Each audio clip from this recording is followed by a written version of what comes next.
Still only day 299 though. We're kind of cheating a little bit. Well, yeah. I mean, we're front running it a little bit. I wanted to go early. I'm a premature streamer, guys. Sorry. Yeah, that's all right. The ladies are like, "Oh, I'm out of here quicker." Great. It's always good to leave a little bit earlier. Get those Ubers ready. Hey, whoever comes first wins, right? It's a race. All right, let's see. After the AA one. Okay, I think that everybody see us on D Live? Matt Van? Okay, yeah, it looks like everybody's. Looks like my streaming fine on my end. I'll if I can get my own YouTube link, I'll put this out on the Twitter or the Telegram. So everyone that's tuning in, like first, you guys get to see all of this no content tweeting of links. Lucky you. What would your life be without this? Yeah. Just how it is. So like, behind the scenes. Yeah.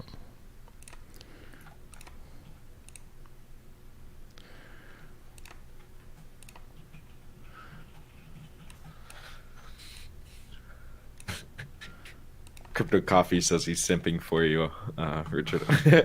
Awesome. All right. Live now.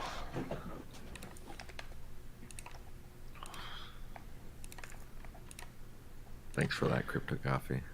Okay, everybody. It's just tuning in now. I'm live with the HEXologist, who you should watch every night. He's on dlive.tv/HEXologist. HEXologist. I watch him all the time. Yeah. He's great.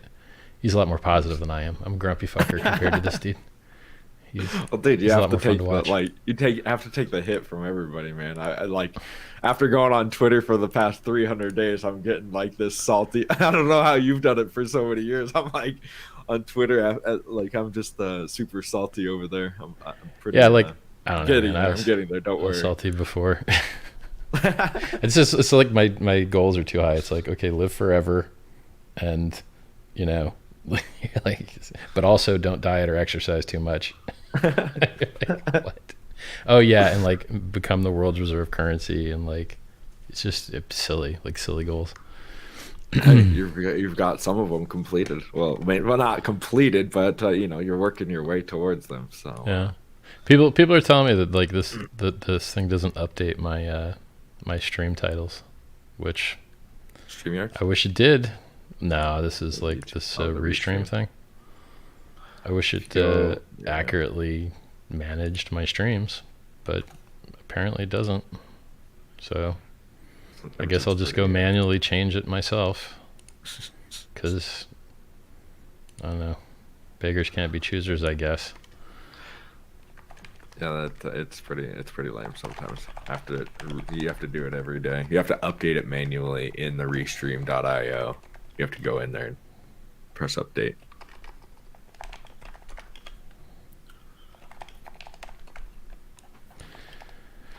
Mm-hmm.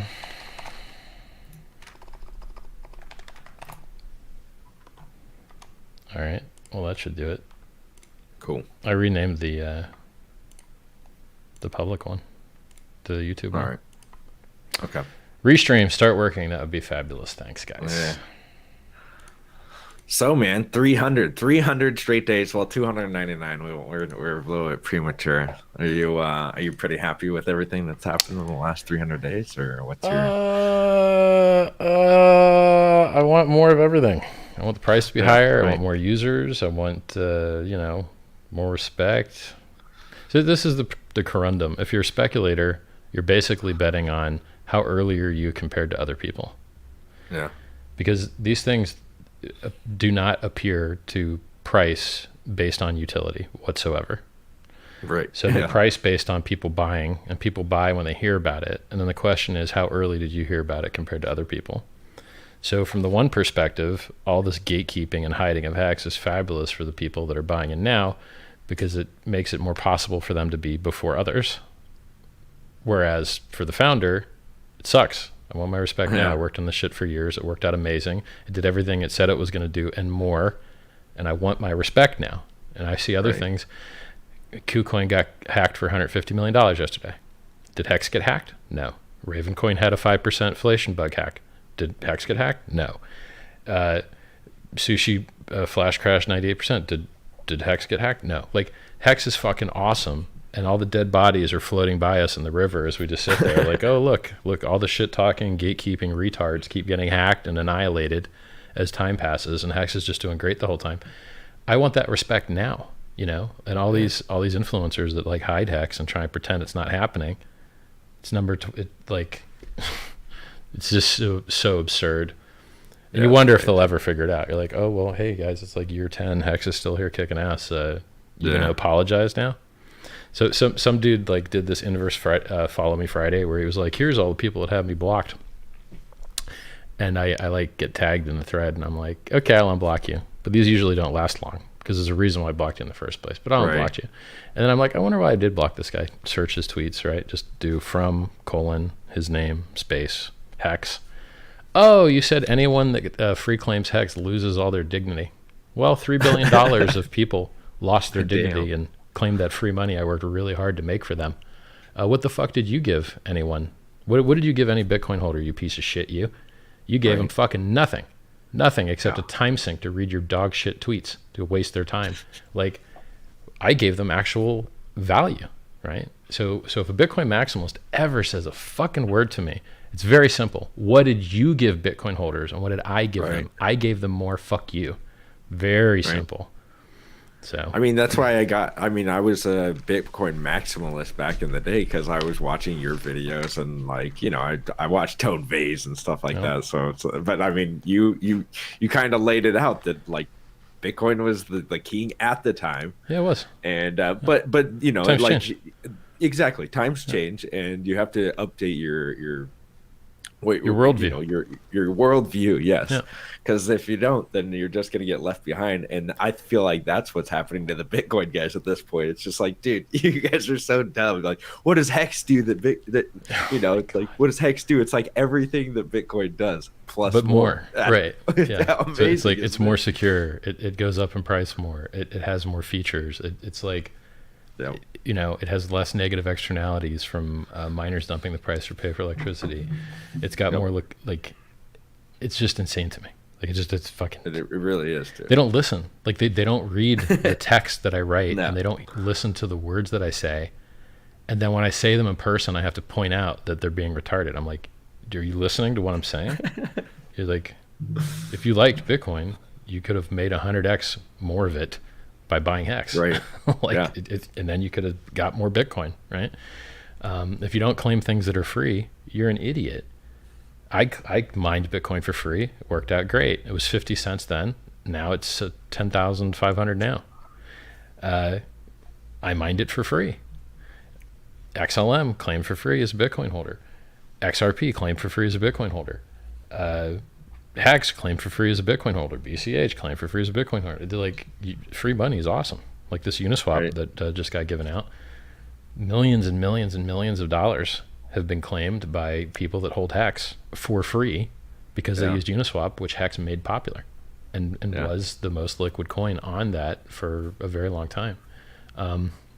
Do you see the Bitcoiners? They just don't listen. It's just insane. You see some of the Bitcoiners complaining, or not complaining. They're like, "I'm glad I didn't get any uni." There's some guys out there that were like, I don't even care about it." It's like, yeah, because you didn't get any. Yeah. Because you're right. Salty, bro. You're salty. It's like, hey guys, you know, there's more Bitcoin wrapped on the Ethereum network than there is in Lightning. Yeah. What? Hey guys, you know, you can like trustlessly do exchange now in addition to just currency, and that's so valuable that more fees are paid using Uniswap than sending Bitcoin over the Bitcoin network. Yeah.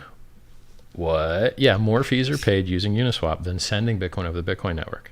So like on-chain, like actual use, more people are using that than they are sending Bitcoin. Yeah. But they don't listen. They're just fucking retarded. They don't listen. You're like, hey guys, decentralization's good, right? Okay. Well then why don't you decentralize which coins you use? No. I meant decentralization just in the bag that I own, only the bag that I own. Okay, well, good luck with your bag, bro. You're down for 3 years now? Fuck, like, I wonder. Yeah. Even the lead core dev left Blockstream. Pieter Wuille left Blockstream to work for Chaincode Labs. No one mentions that, but it's like, That's a big fucking deal. Like, Right. he's the guy that runs the GitHub repository. By the way, there is actually a piece of good news for Bitcoin that I can talk about for the first fucking time, and as long as I can remember. There's actually a piece of good news. There's this piece of software called, I don't remember, some long patent number, and it allows IBLM or B, I don't remember what the hell it is, but basically it speeds up the decoding of the math that you have to do elliptic curve stuff and like verify the blockchain. So I think it speeds up that operation like 20%. So now, because the patent expired, a certain function that the Bitcoin core client uses can be about 20% faster. It's not too bad. But I don't like anyone's. Do they have to fork it in? Well, it's like, well, yes, you do. I mean, it's not a fork. Well, it's like, it's always been in the code, but the flag has been set to off. So I think it's already deployed, and you just have to like either set the flag on, or they might release in their new version with the like default flag set to on. But the question is like, who's running a core node, full node, that isn't already synced? Because I think that this optimization is only going to affect the speed at which you can spin up a new from scratch core node. It's very few people are like, oh, I'm going to start today. I don't think it's actually that big a deal. But in Bitcoin, this is about the best news you're going to fucking get. Because what else is going on? Right. Dude, they're going to get privacy. They're going to get privacy is what I'm heard. And they're not. I always think it's funny. I'm like, dude, there's no way you're getting privacy, especially with all these exchanges and stuff. What happened to my block size increase? It was on the roadmap when I was a small blocker 3 years ago. Where the fuck did that go? Why don't we have that now? Because no one cares.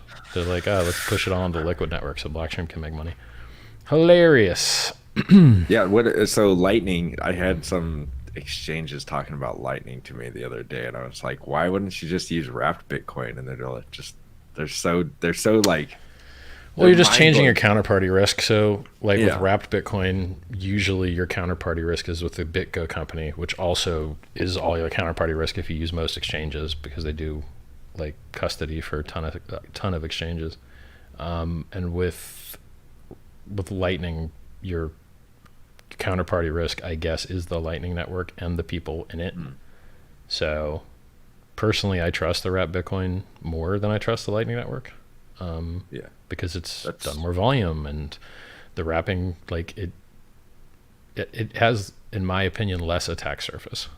Right. To even understand whether Lightning is secure or not is like, because they keep releasing these papers. They're like, yo, it's got this problem, it's got that problem, and you're like, okay, well, until I stop seeing the stream of, oh, look, it's broken papers coming out.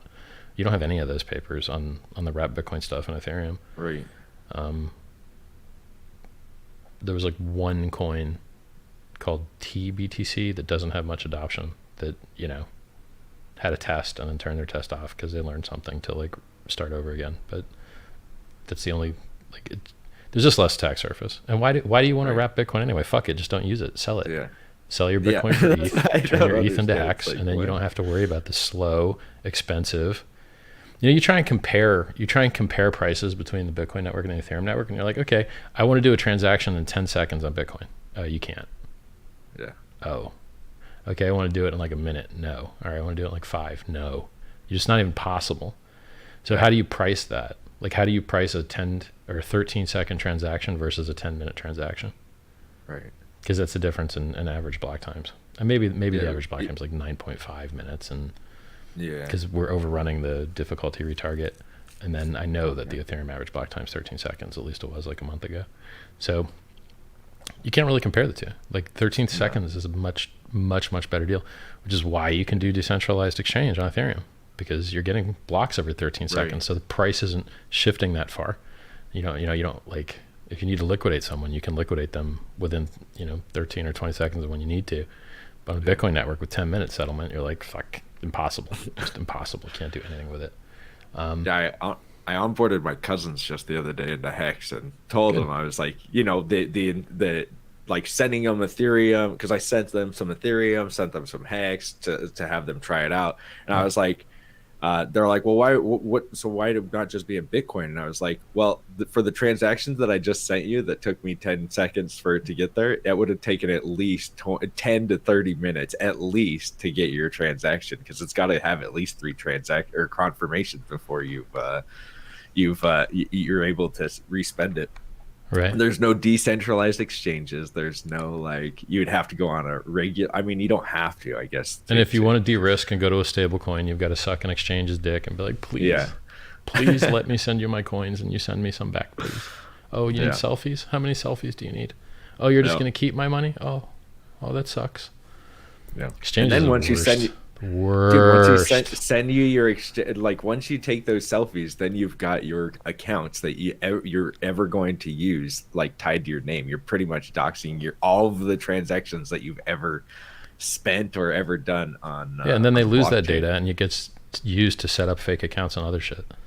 So you're like, you go in the dark net, and you're like, oh look, I can buy a bunch of fucking like selfies from XYZ system, right? Like that happened to Binance once. Is somebody just sold a bunch of, because so when you're an exchange, you outsource some of your customer service to the third world, and then the admin at the third world place is just like, oh look, all these people are sending us their pictures and their addresses and all this stuff, lol. And then he just sells that database off. What does he give a fuck? Yeah. So like, the only way to truly protect people's data is to not have it. Right. HEX doesn't know who you are. HEX doesn't have a picture of you. It's better. Can't lose data you don't have. Yeah, it's pretty weird that crypto has turned to what it has turned into. I'm sure that it's like changed since you've seen it, and like for what I've got into it, it was just it's changed from when I was getting into it. I thought Bitcoin was private. That's what I was sold on. Like, oh, you can get in here, and then you really start looking into what Bitcoin does. Yeah. Like, wait a second, this is the exact opposite of why I got in. Like, the only thing I care about in Bitcoin is the price, and the only reason I care is because it affects the price of everything else. So I want Bitcoin's price to go to the fucking moon, because everything else would go to the moon harder. Hey, Bitcoin, if you look at it, Bitcoin and Ethereum dumped in the COVID dump, and then Ethereum pumped like 2.5x over Bitcoin's pump since then, a few months ago. So do you like 2.5x the returns? It's like, it's better. It's way better. And HEX outperformed all of those things. So it's just like, yes, better Bitcoin price, better for all of crypto. You tweeted that out the other day about how it happens if everybody in Bitcoin sells their Bitcoin for Ethereum, and then what happens? The price. Well, that's what it looks like is happening, right? Like how else? If there is a chart of Bitcoin to Ethereum, you can look it up, right? It's the ETH BTC chart, and the ETH is going up in price versus Bitcoin. So how does that happen? Is it new fiat coming to the market, or is it some portion of Bitcoin holders shifting their holdings over? Yeah. And why wouldn't they shift? It's a superior network. It's a superior network that's more resistant to censorship, that anyone can mine with a graphics card, that if the miners get too crappy, they've already got a proof of work switch written that they can flip to that's already been tested. They're working on proof of stake. Maybe it works, maybe it doesn't. Who cares? They already have decentralized exchange with billions of dollars of liquidity on it. Billions of dollars of liquidity on decentralized exchange now. Yeah. That's a fucking lot. There's $1 billion of Ethereum just on Uniswap. That's crazy. That's a lot. Yeah. Now, when you look it up, it says wrapped Ethereum, but wrapping Ethereum is actually free. You can wrap and unwrap for free. It's like, you don't have to incur a cost to do that, although some people are stupid and they do anyway. you don't have to. You can go to 1inch.exchange and wrap and unwrap your ETH for free. You don't have to use the fucking Uniswap pair like an idiot noob and pay a fee to do so. Look, Richard Hart dropping those tips on you noobs. You're welcome. Yeah, so like it, and then if you look at the influencers in Bitcoin, holy shit, they're so bad. They're they're like weak little midget people that brag about how they lift so much weight. Or no, they don't even lift. They just brag about what they eat. They just brag about steak all the time. You're like, bitch, show me your fucking workout. Like, if you look up, you Google Richard Hart deadlift or Richard Hart bench, and you're gonna see me lifting heavy fucking weight because I ain't a bitch talking about steak all day long. But these weak ass little midget dudes, like, Bitcoin's the only thing in the world, and I block anyone else talking about anything else, and you ain't had a feature added in 3 fucking years, and all you could do is talk about steak. It was like, god damn, these loser motherfuckers right here, man. It's crazy. Pseudo intellectuals, people without degrees, acting like, oh man, I read Rothbard and von Mises, and now I'm the king of all cryptocurrency, even though my chosen cryptocurrency is getting shit stomped by every other coin in the world. If you Google if you go to Chart Trader Pro, I post this chart all the time, and you do 2020 results. There's HEX went up, insane. And then there's like Chainlink, and then like I think ADA did one of these. And then you just look at all these coins, right? And you look in the bottom corner, it shows their like appreciation for the year. Bitcoin's in the bottom third of that shit. Of like the 15 coins that are there, Bitcoin's in the bottom 5. Jeez. Well, do you like money? You like money? Yeah. Are you in crypto for money? They're in it for the tech, bro. They're in it for the tech. Like, well, the fucking chart says that you're in the like bottom 1/3 of top market cap cryptocurrencies. Why are you patting yourself on the fucking back about that? It just doesn't make any goddamn sense to me. So do you think that there will be, probably at one point, but there will be like some exodus from Bitcoin to Ethereum or any other altcoins? Or is that where the noobs you don't know? And then I mean, if you look at the charts, if it was a closed ecosystem, there was no money coming from outside in, and the only money in crypto was the money that was already there, then the charts would indicate that that's already occurring because everything else is appreciating versus Bitcoin. But we have evidence that there's outside money coming in, like this guy that was indicted for fraud, but everyone is retweeting like a boss. I don't know, this Michael guy that bought like a couple $100 million of Bitcoin or whatever, like $500 million, like 450 million or something. This guy, he bought Bitcoin. He's like, I just got here and I know everything about crypto. And you're like, dude, you don't know shit. You fuck. A lot of people have been here longer, ultra wrecked. I hope you're just holding spot, buddy. I hope you're not actually putting on the leverage because you're going to get the shit wrecked out of you. So this guy, he just buys Bitcoin. And that, that cancels out so all the people that are selling their Bitcoin for Ethereum and their Ethereum for HEX, that guy just taking outside money and pushing up the Bitcoin price hides that behavior, right?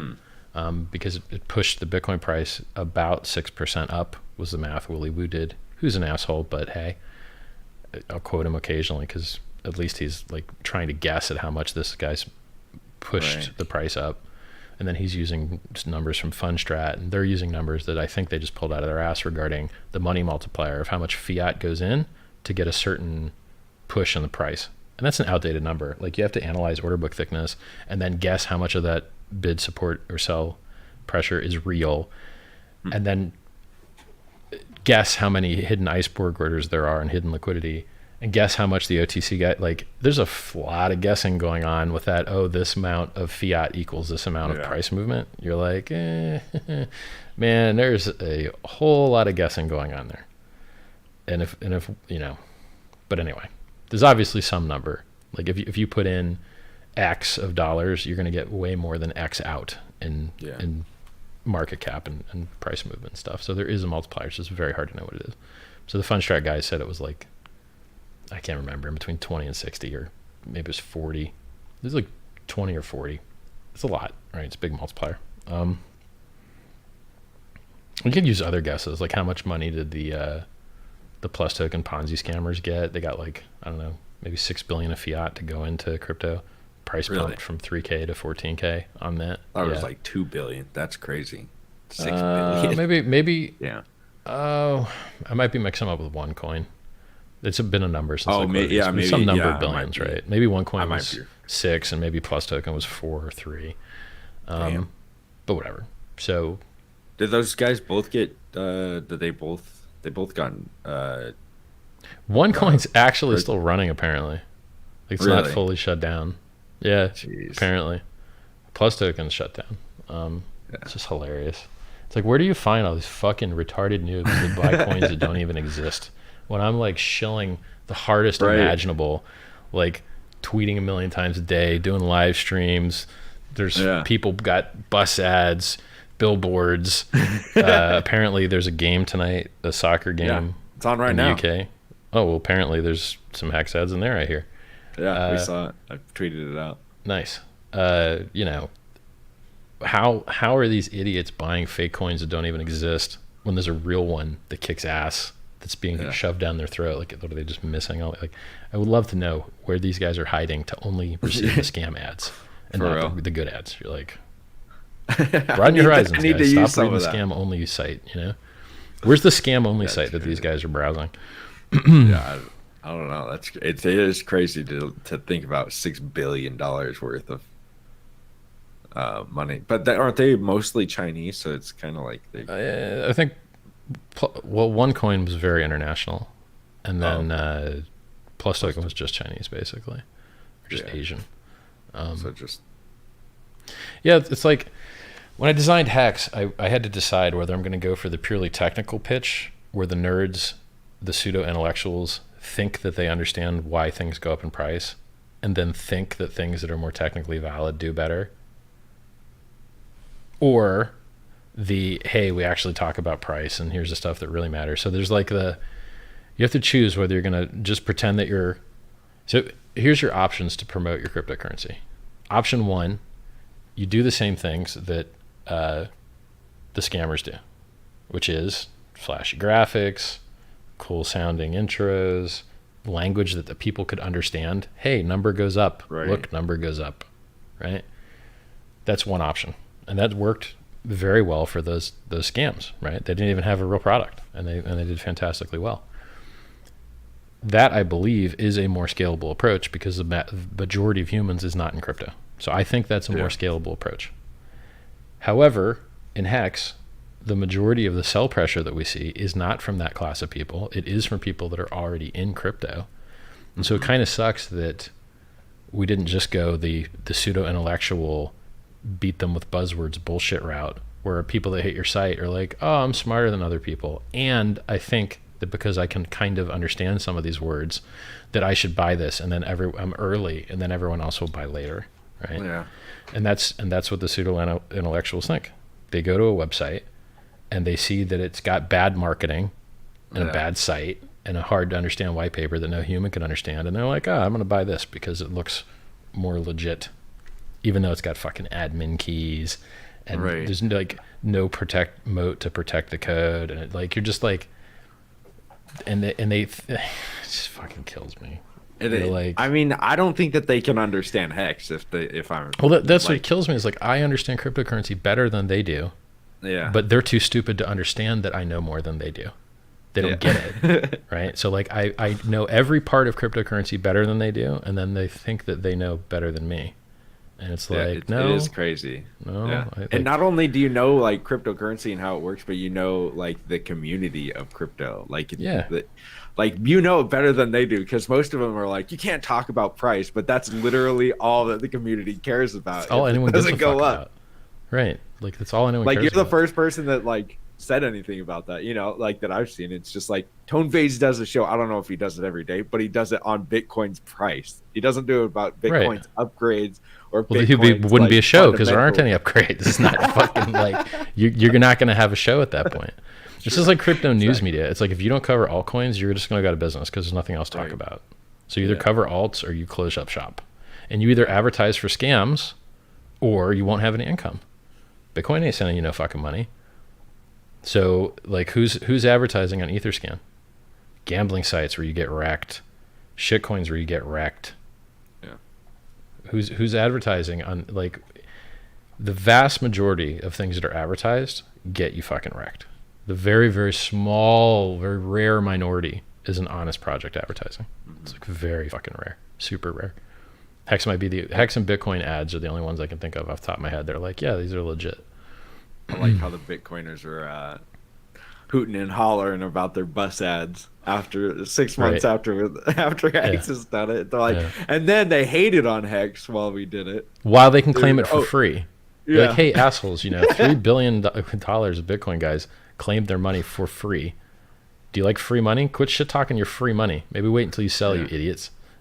It's like, for real. That is true. Like, you're shit talking your own bag. Wait until you fucking sell the shit talking, you retards.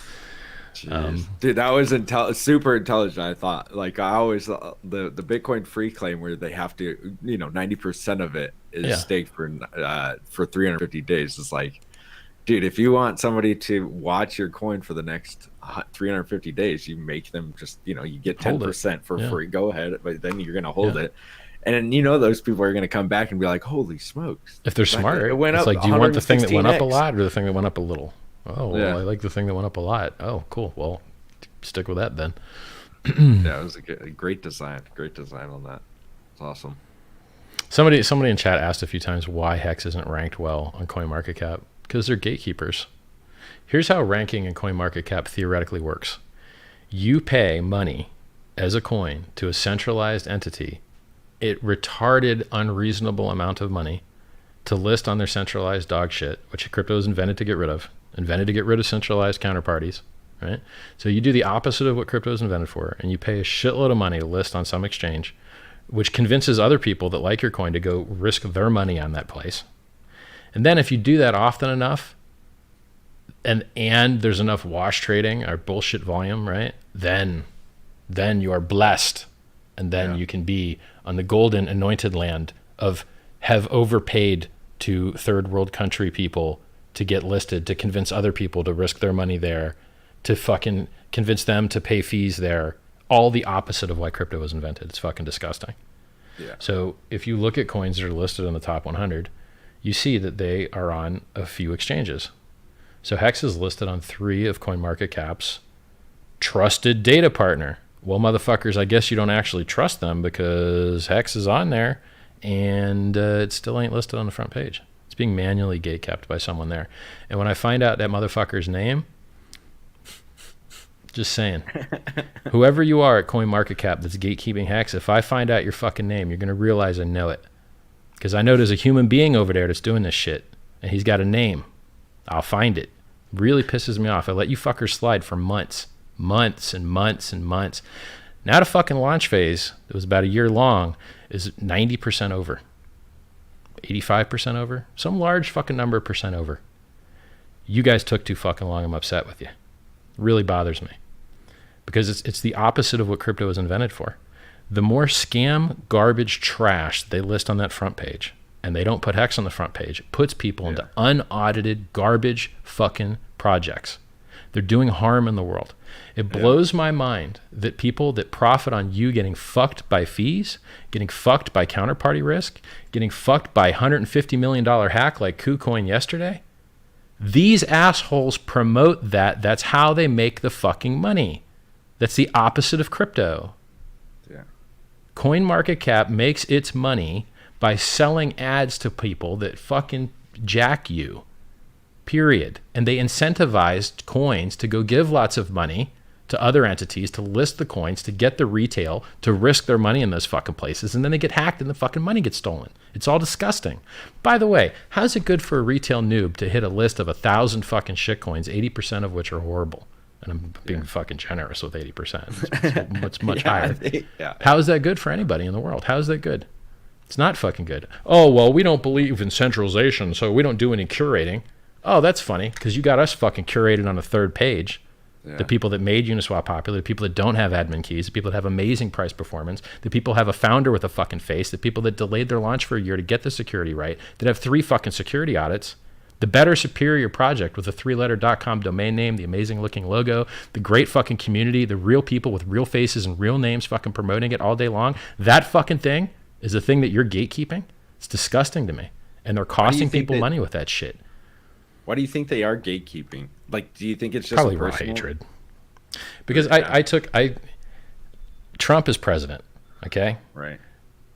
Why is Trump president? Trump is partially president because he got so much free press. Why did he get so much free press? Because everyone hated him so much.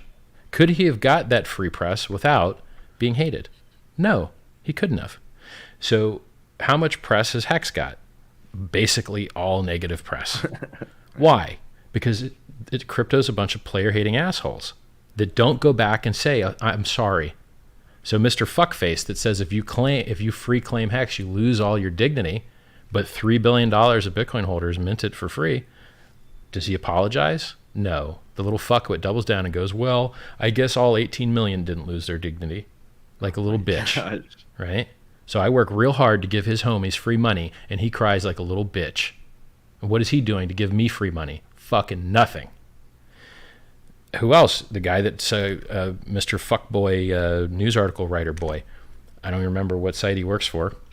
No name idiot, right? He's like, oh, exit scam. HEX is an exit scam. Oh, yeah?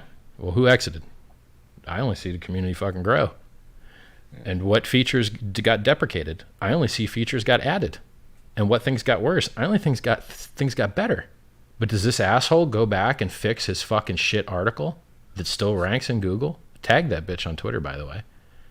No, doesn't update his article. Leaves his fucking face and his shit little whatever fucked up foreign ass name this motherfucker has. All these broke ass plebs that write these fucking crypto articles can't get real jobs and real goddamn journalism. So they fucking all have weird ass fucked up names, only write about shit that's like the smallest niche shit ever. Can't make it as a real fucking journalist anywhere. Don't actually research anything that fuck they're talking about and just copy paste this trash to make their $200 per article or whatever sad fucking pitiful figure they make. And then don't have the balls to retract the fucking falsehoods that they state. Yeah. Suing these guys, unfortunately, would get you a bunch of fucking uncollectible judgments, a bunch of wrecked fucking plebs. So it's like, it's disgusting to me. Entirely fucking disgusting. HEX is the golden fucking miracle, 100% uptime, amazing, awesome thing that does shit these other guys can't even understand. They don't understand the velocity of money. They don't understand that the higher the velocity, the lower the value of the currency. So HEX monetizes lowering the velocity, which increases the value. But they're like, what does it do? I don't get it. What does it do? Well, it's more secure than Bitcoin. That's enough. But no, security is not a feature, isn't it though? Really? Okay. Well, it also has less negative externalities and pollutes the environment less. No, I don't care about the environment. Okay. Well, it also has superior price performance. Yeah, but I don't care about price. Okay. Well, it also has decentralized exchangeability where you can get to fiat without having to go through a central counterparty. I don't care about ever offloading the cash and like taking profit. Well, you're full of shit. You obviously care about some of these things, but you just don't want people to sell your little shit bag. So like, right. No, you're fucking lying. Like, we do care about anonymity. We do care about protecting profits. We do care about more security. We do care about protection against inflation bugs. We do care about a fucking thing you can claim for free. Can you claim Bitcoin for free? No. Do you like free money? Okay, it sounds like HEX is fucking winning. HEX is doing everything fucking right. Give it the respect it deserves. Or, I guess I have a feeling. This is just a feeling. I don't have a crystal ball. But I have a feeling HEX will make a new all-time high one day. Just a feeling. Might be wrong, may never make a new all-time high, but my gut feeling is that it will. Coin's not even a year old. It's got amazing features, amazing community, and it's being gatekept by everybody. So, and if you look, even the scams, if you look at the scams in the world, their charts take a while to ramp up. It takes a little while to just enough people to know about it to reach that threshold where it's like, right? Scam, BitConnect, plus token, fucking OneCoin, all this bullshit, right? You get this parabolic fucking insane thing where tons of people didn't know about it and then a shitload more people do know about it.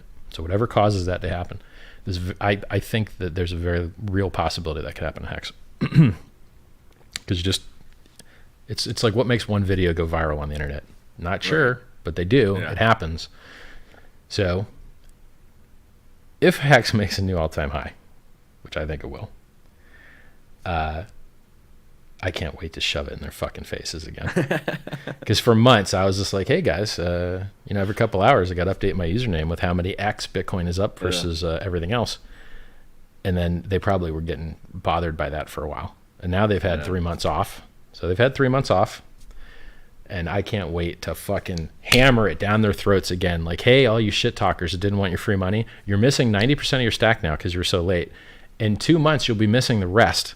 and I will shove it down your throat how much money you didn't fucking make for the rest of time. And I hope it hurts you every fucking day that you didn't take the free money that was handed to you. I think it's hilarious that these guys, when the price does pump 116x, then they're like, oh, it's just Richard's money. But then when it goes down, they're like, see, you gotta do a scam. If it's just Richard's money, take his money. Like what are you talking about? And why don't you do the chain analysis? Because to me, this looks like a lot of people that had Ethereum from a long fucking time ago. And I assure you, I did not have Ethereum for a long time ago. You're talking like, it's funny that people are like, "Oh, it's for just Richard." It's probably Richard, the origin or the Ethereum origin. You can guy. look up like, all the. He was talking shit 2 years ago about Ethereum. Why would right? He, yeah, why would he talk murdering shit my bag back with that like $80 million worth of Ethereum, and he's talking shit on his hilarious. Great, yeah, that makes sense. That makes sense. So they're just so fucking stupid. I tell them what's going to happen. It happens. And then everyone that was wrong, they're just like, oh, let's pretend it didn't happen.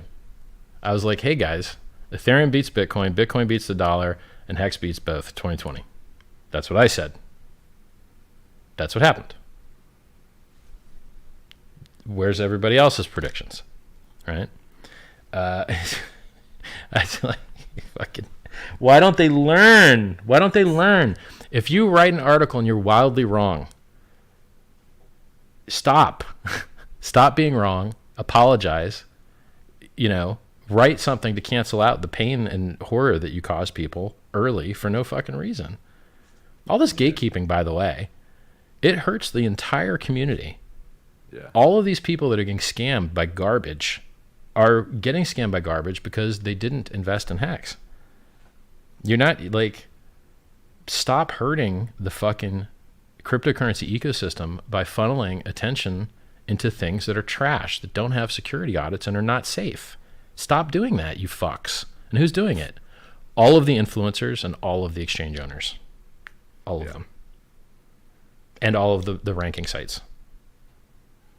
Oh shit, well those are like next to the miners, the three most powerful entities in the whole ecosystem are shilling fucking garbage that's getting people's wrecked. Yep.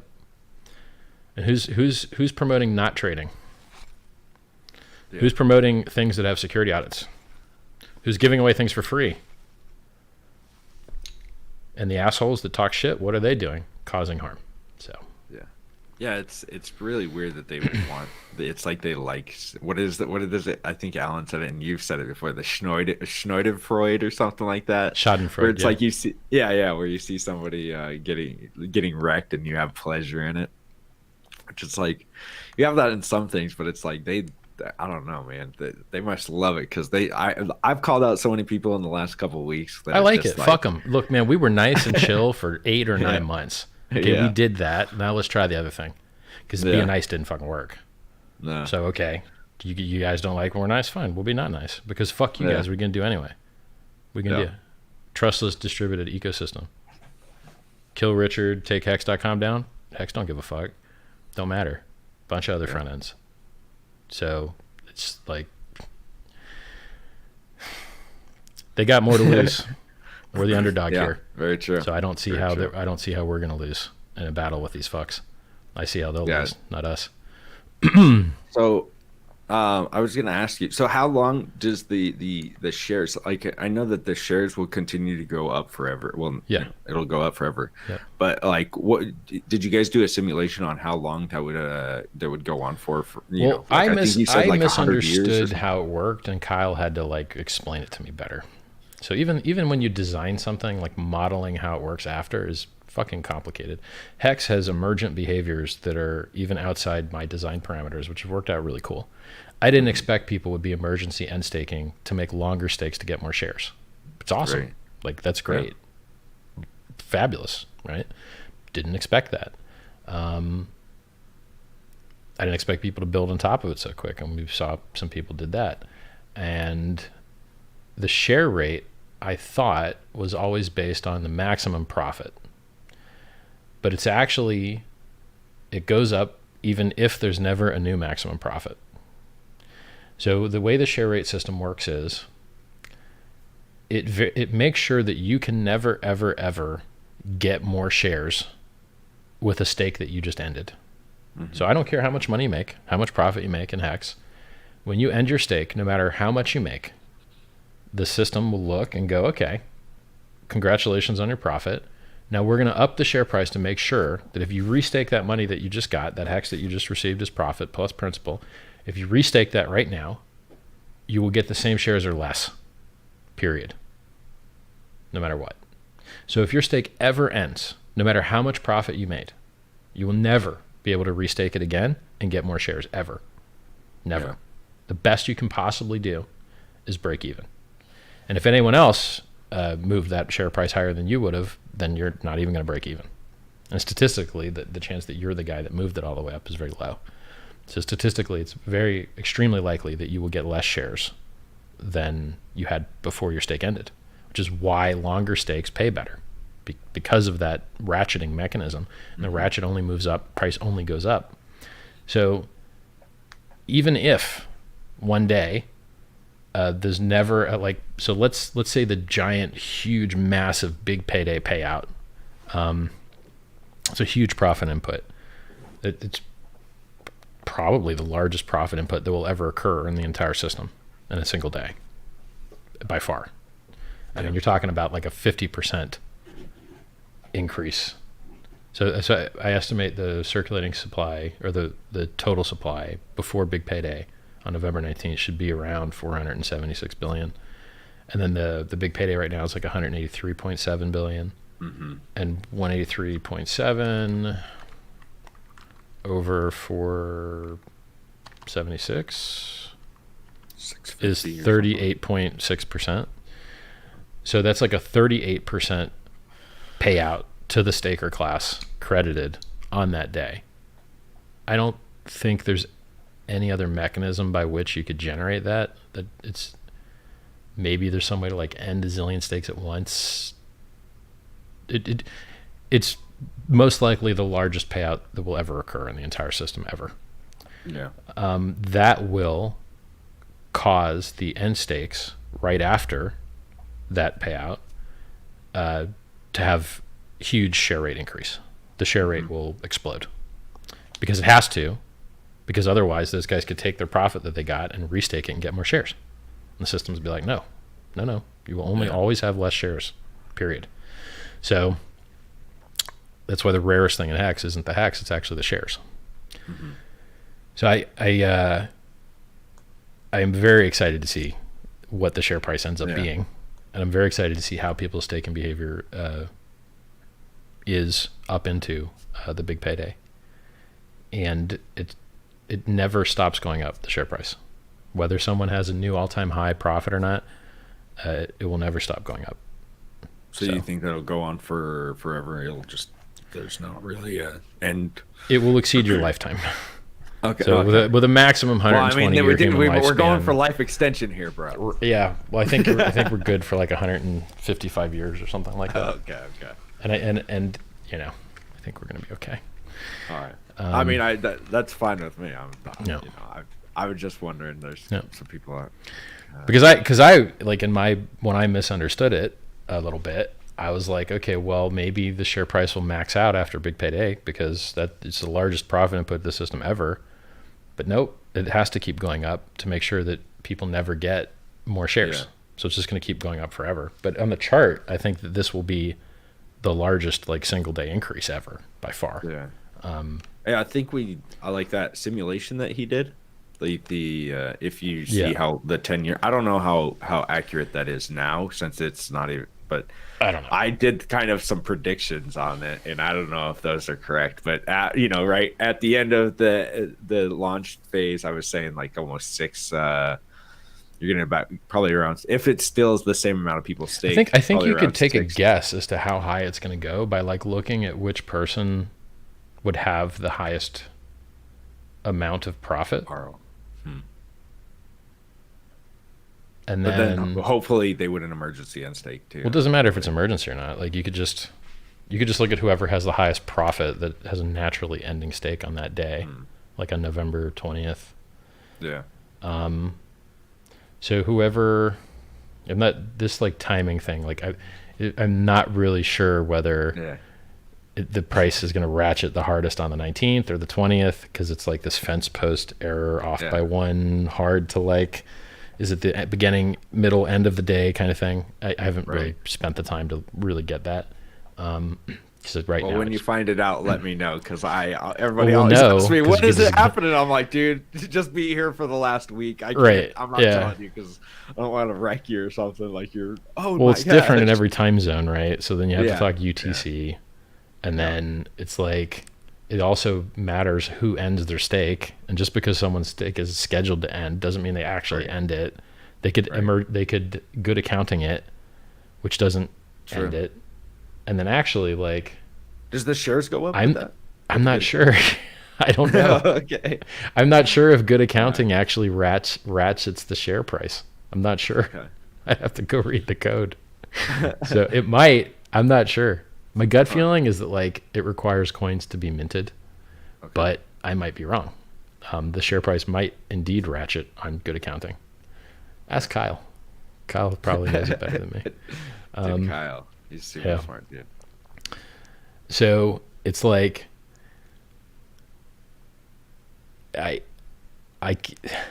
here's the other thing, right? What if people think that all these stakes are going to be ending like right after Big Day, and the people think they're going to dump them?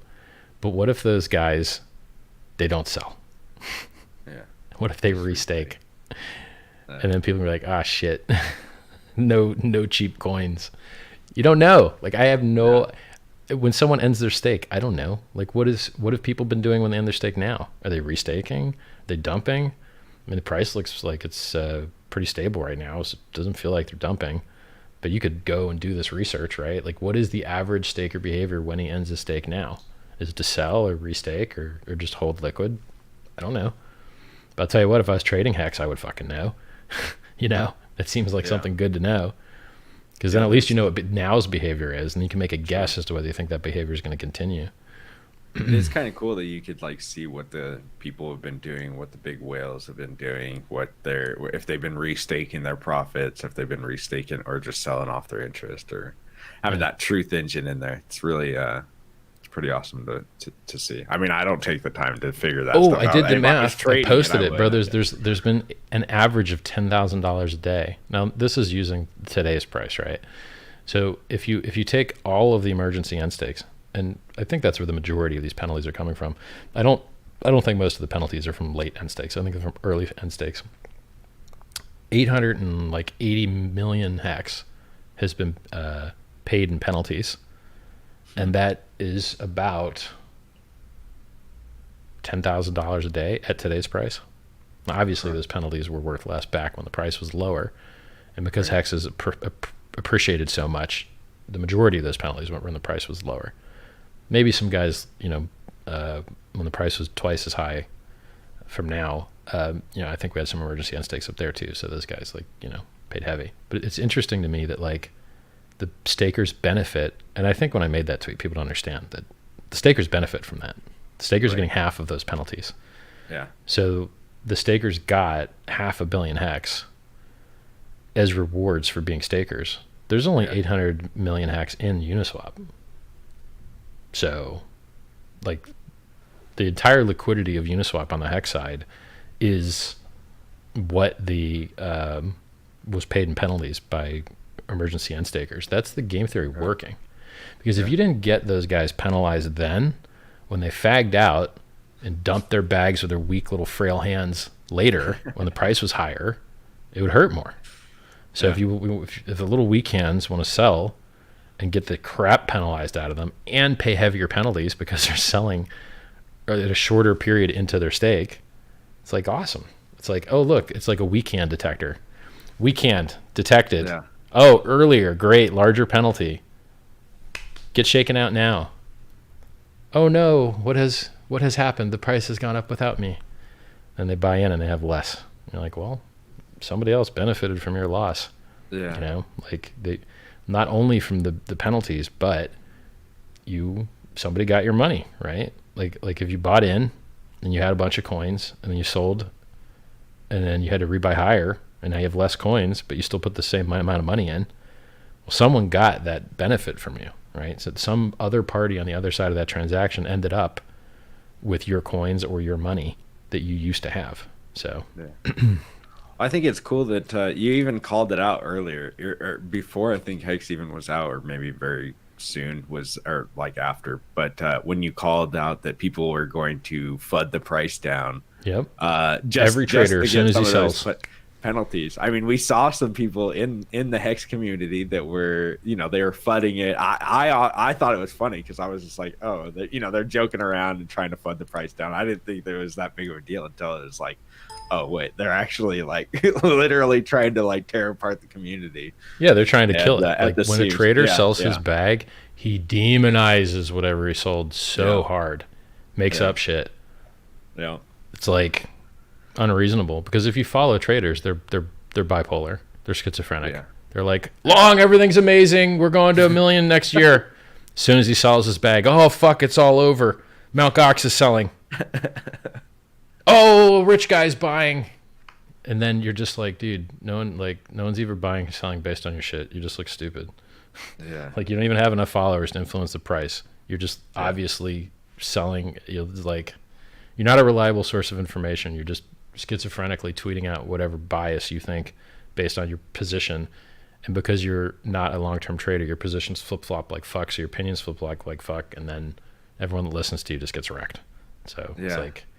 It's so weird seeing some of these crypto Twitter dudes have like huge followings, and I attribute it to the last bull run. You get a lot during that probably, but like these guys that just shill a list of coins, right? And then 2 days later, one of those coins probably has done a negative 75% downward move. It's like, how do you continue to get followers? And then you see that they only get like 20 likes on their because they don't even tweets, get, but they because have they're wrong and no one checks them. They just say shit that's totally retarded and wrong, and then their stupid pleb followers aren't keeping track. This is why confidence men are so effective. People give credit to confidence without checking to see if that shit is real or not. So, Tone Vays, scamming piece of shit. Do most people lose money trading? Yes. Does Tone Vays get the price right usually? No. Wrecked pleb, doesn't understand trading. I met him in person in Singapore. He told me you can't short Bitcoin because the Bitcoin that you made shorting it isn't worth anything after you drive the price down. As though you couldn't get cash settled futures from the CME that do hundreds of millions of dollars daily. Yes, you can. You can short the CME, rape the Bitcoin network, and get paid in cold hard cash from an amazing counterparty. He's like, huh? What? I don't understand, because he's retarded. He doesn't understand. He's stupid. Like, it just blows my fucking mind. Rips off the time to mark indicator, doesn't give time to mark any money, doesn't see any problem with that. Asshole. Imagine if I made the Tone Vays counter trading indicator that you just did the opposite of whatever it said and you were fucking golden. You should. At least I would understand that that idiot should get some money for his fucking name being on there. It's like, imagine promoting the most dangerous activity in crypto, trading, unironically, and then calling everything else a shitcoin. You're like, you promote the absolute most dangerous thing that gets the most people destroyed, and as a common side effect has people kill themselves. That's what you promote, you piece of shit. Like, fucking he's wow. Most of these guys, I would say 99% of these guys have never done anything for their community in the positive. Like, there's nothing. I haven't seen it. They haven't put out videos that's like, oh, these are the fundamentals of it. It's mostly like, here's how to trade, here's how to use my Bybit link or whatever. That's about it. That's all I've seen about the crypto. And the funny thing is, this is something that no one has any disagreement about. There's not a fucking person in the entire world that thinks that people make money trading anything at all. If you go, hey, do you think most traders of anything win or lose money? Everyone will tell you they lose money. Yeah. And then you're like, so people that promote that are getting the shit wrecked out of the vast majority of people, right? Yes, everyone agrees. Okay, well why don't you guys speak out against that, or try and make it stop happening? Or, because all you're doing is enriching the exchanges. And what are they doing with the money? Getting it hacked and stolen. Oh, that's a good one. That's a good one. Good job.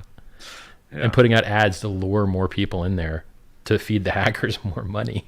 You're like, yeah. Quadriga CX lost all the money. Cryptopia lost all the money. Mt. Gox lost almost all the money. Binance was hacked for 40 million. On down the fucking list, right? You're like, at what point are you guys gonna stop? Like, crypto is designed to get rid of counterparty risk and get rid of middlemen. And what is a larger counterparty risk and what is a larger middleman than a fucking exchange? Yeah. Yeah, I don't Can't think of one. Can't think of one. And there's decentralized exchanges now on the Ethereum network. It's like, liquidity. If you don't use those, what's that? Huge liquidity. If Uniswap use has that, the most liquid spot market for Ethereum in the entire fucking world now. So, do you want shittier order execution? Now look, I was looking at the charts today. Matter of fact, I'm going to hook you guys up, and I'm going to look at the chart right now, and I'm going to tell you how much fucking better trading on Uniswap is than a centralized exchange. So there's an exchange a lot of people use to chart because it doesn't have margin trading. So the wicks are a little bit less crazy because you don't get liquidation wicks, and that's Bitstamp. Okay. So if we go over to Trading View and we look up the Bitstamp BTC ETH USD chart, we're going to see that on Bitstamp today, the volatility, right, like the high and the low on Bitstamp, which has less scammy wicks usually because no margin trading, we had a high of 356.62 and we had a low of 346.19. So $10.50. All right, 45 cents. We'll call it $10.50. That was our high to low. Now let's do that same over on uniswap.vision.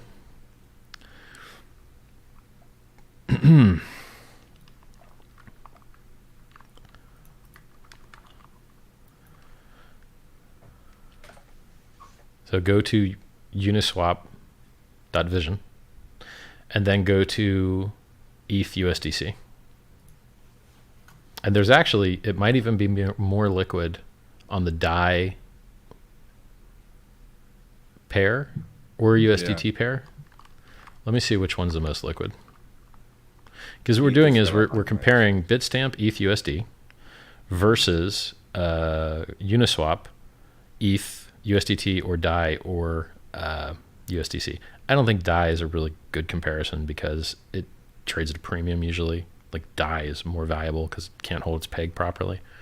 Yeah. So right now, the most liquid market on Uniswap for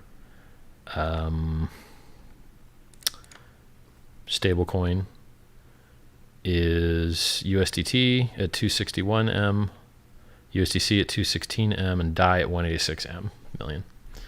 So the most liquid would be Tether. So let's look at the price range on Tether, and let's look at the price range on USDC.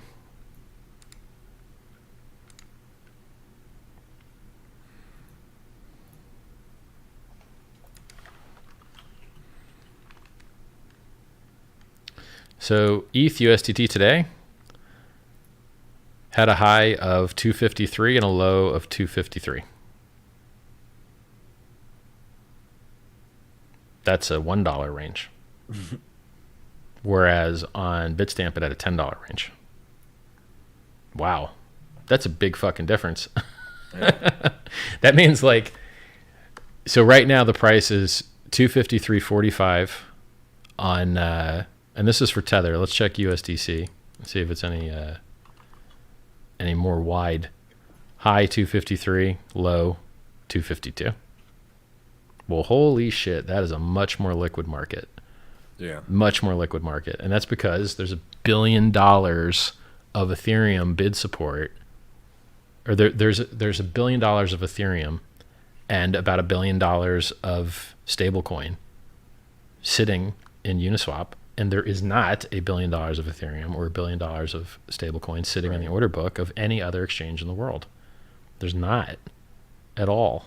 So it's awesome. You want to buy and move the price less? Uniswap. You want to sell and move the price less? Uniswap. Oh, and the trading fees are lower too. I think Bitstamp's trading fee is like 0.5%. Uniswap's trading fees 0.3%. So you're getting better order execution with less counterparty risk and lower fees. Dun dun dun! Thank you. You got to keep your keys. Thank you, everyone. Thank you. Is anyone in Bitcoin popularizing this? Just me, you, and Hexicans, right? Yeah. So like, it's better. And who could have predicted it would be better? I told you it was coming. I told you for months. I told you this was going to happen. You didn't fucking listen. If you did listen, you're like, oh, we love you, Richard, because you were right again. But if you didn't listen, oh, Richard, we hate him. He's a fucking scammer. Yeah, I'm a scammer because I tell everyone the shit that's true before anyone else. That what makes me a scammer? Is it the free money I give out? Is it free videos? Is it the free books? Is it the fucking triple audited, launched, fully complete project? It was like, where? Show me the scam. Name one person I've ever fucked in my whole life. One. Single. A single human that didn't even get a good deal. Anyone. Crazy. Yeah, it is insane. I did normal commerce. Like I did a car stereo store for years where all the people I fucked over, everyone got a good deal. Everybody. Yeah. I even asked you questions when I was putting in my when I was putting in my subs, man. I mean, you know your shit. Like it's I do. You didn't tell me that they already paralleled down to 4 ohms in the box. I thought you had 2 4 ohms. I don't know enough about I don't know enough about them. I was just like, these are my things. So yeah, doubling your watts only gives you 3 dB, so you're gonna be fine. It's okay. Yeah. I don't turn them up very loud anyway. Yeah. So a lot of people have been asking because the Ethereum gas fees, when the UNI token released, we were paying $50-$60 or more. So there's a lot of complaints about the people were paying $50 to get 1,450. Right. It's like, but they want to be moved to a faster, like something that. Here's the problem with that. I'm just asking the question because everybody wants. It's a great question. I want to cover it. Okay. In HEX, what's the most important thing? Security and price. Yeah. If you don't have security, you don't have shit. True. Yeah. But after security, the price. So how would you get the price of HEX to go up the most? By getting the most people to buy it. Okay. Well, who's been responsible for the majority of the price movements in HEX thus far? From my perspective and the chain analysis that I've done, it looks to me to be Ethereum whales. That's what it looks like to me. Yeah. So if it's the case, I mean, we saw one Ethereum whale doubled the fucking price with, a 10,000 ETH market buy at the time. Well, fuck. That's a lot, right? So as long as the majority of whales and entities that are pushing up the price of HEX are Ethereum holders, it really, really, really matters and really, really, really helps to be on the Ethereum chain. Because otherwise, what's the shit that you run into? Okay, we want Bitcoiners to be able to swap their BTC for HEX. Well, you have to use a centralized exchange, or you can use a federated, decentralized thing that there's instructions for on the front of hex.com, but it takes 6 confirmations. I mean, you can be waiting an hour or more. At least, yeah. But hey, at least there's less counterparty risk. Right. Now, if you're on the same chain, you don't got to wait nothing. You wait 13 seconds. So being on the same chain is super important as long as the primary value acquisition mechanism for on-ramping money into HEX is Ethereum. Now, here's another thing. If someone wants to take fiat and turn fiat into HEX, the easiest way and widest distributed way for them to do that is to buy Ethereum at whatever their local national exchange is that sells Ethereum. So it really, really helps to be on the same chain. Now, if the world was different or it changes and the majority of inbound economic energy is through a venue that is not Ethereum, so if more people are sending bank wires and turning them directly into HEX and skipping Ethereum, or if more people are using credit cards and turning it directly into HEX, skipping Ethereum, or people are using other coins and turning those into Ethereum to turn them into HEX, and instead they could do that directly. If any of those things became the primary value acquisition mechanism, then you could make the case that it would be wise to, as a community, airdrop the system state to another consensus network to reduce fees. As it stands, I still believe the majority of people that want to on-ramp into HEX at this moment are Ethereum holders. Until I see that change, it really is very useful to be on that chain, to absorb that energy. So if you're on the Ethereum chain, it's the easiest to absorb the Ethereum economic energy. If you switch to another chain, now how are you going to get the Ether economic energy in? You got to go through some type of federated middleman thing like we're doing for Bitcoin. Yeah. Or you've got to have so many national on-ramps that don't require middle that go directly to HEX. Like if you're in America right now and you want to buy HEX at Coinbase, you can't. If you want to buy HEX at Kraken, you can't. You want to buy HEX at Binance, you can't. Just fine. Buy Ethereum and use that. Or if you're on Coinbase, you can use USDC without paying any fees. You can onboard USDC for no fees and then turn that into HEX. So, and by the way, the fees now are, single dollars, not double-digit dollars. So, in summary, as long as what is causing the price to pump, in my opinion, is majority people that already have ETH, probably stay on ETH, right? Yeah. That changes, and there's some other economic energy coming in from somewhere else, then an alternate consensus network could make sense, or a layer 2. They're both options. You could airdrop system state to a layer 2. You could airdrop system state to an alternate consensus network. But really, I don't think either of those is a good idea when you want to get all that ETH energy in. So, yeah. And I think like flip-flopping back and forth between multiple, platforms is like a bad idea in general, because it's like then you're just having forks on, we're on TRX this week, and then maybe in a couple of weeks we're on this platform, and then we're on this platform, and it seems too, I don't know, it seems like a complication for everybody in the community to have to worry about, are we going to be on a different platform? Well, I mean, 3 more months? It's like, what's the benefit of having Ethereum users be able to turn their Ethereum into HEX easily and quickly? Yeah. Versus how much does it cost to end a damn stake and start a stake? And that's the ratio, right? You also have security concerns. Just airdropping system state to a new network. How do you know that new network works well? Are you the one that's beta testing it? Yeah.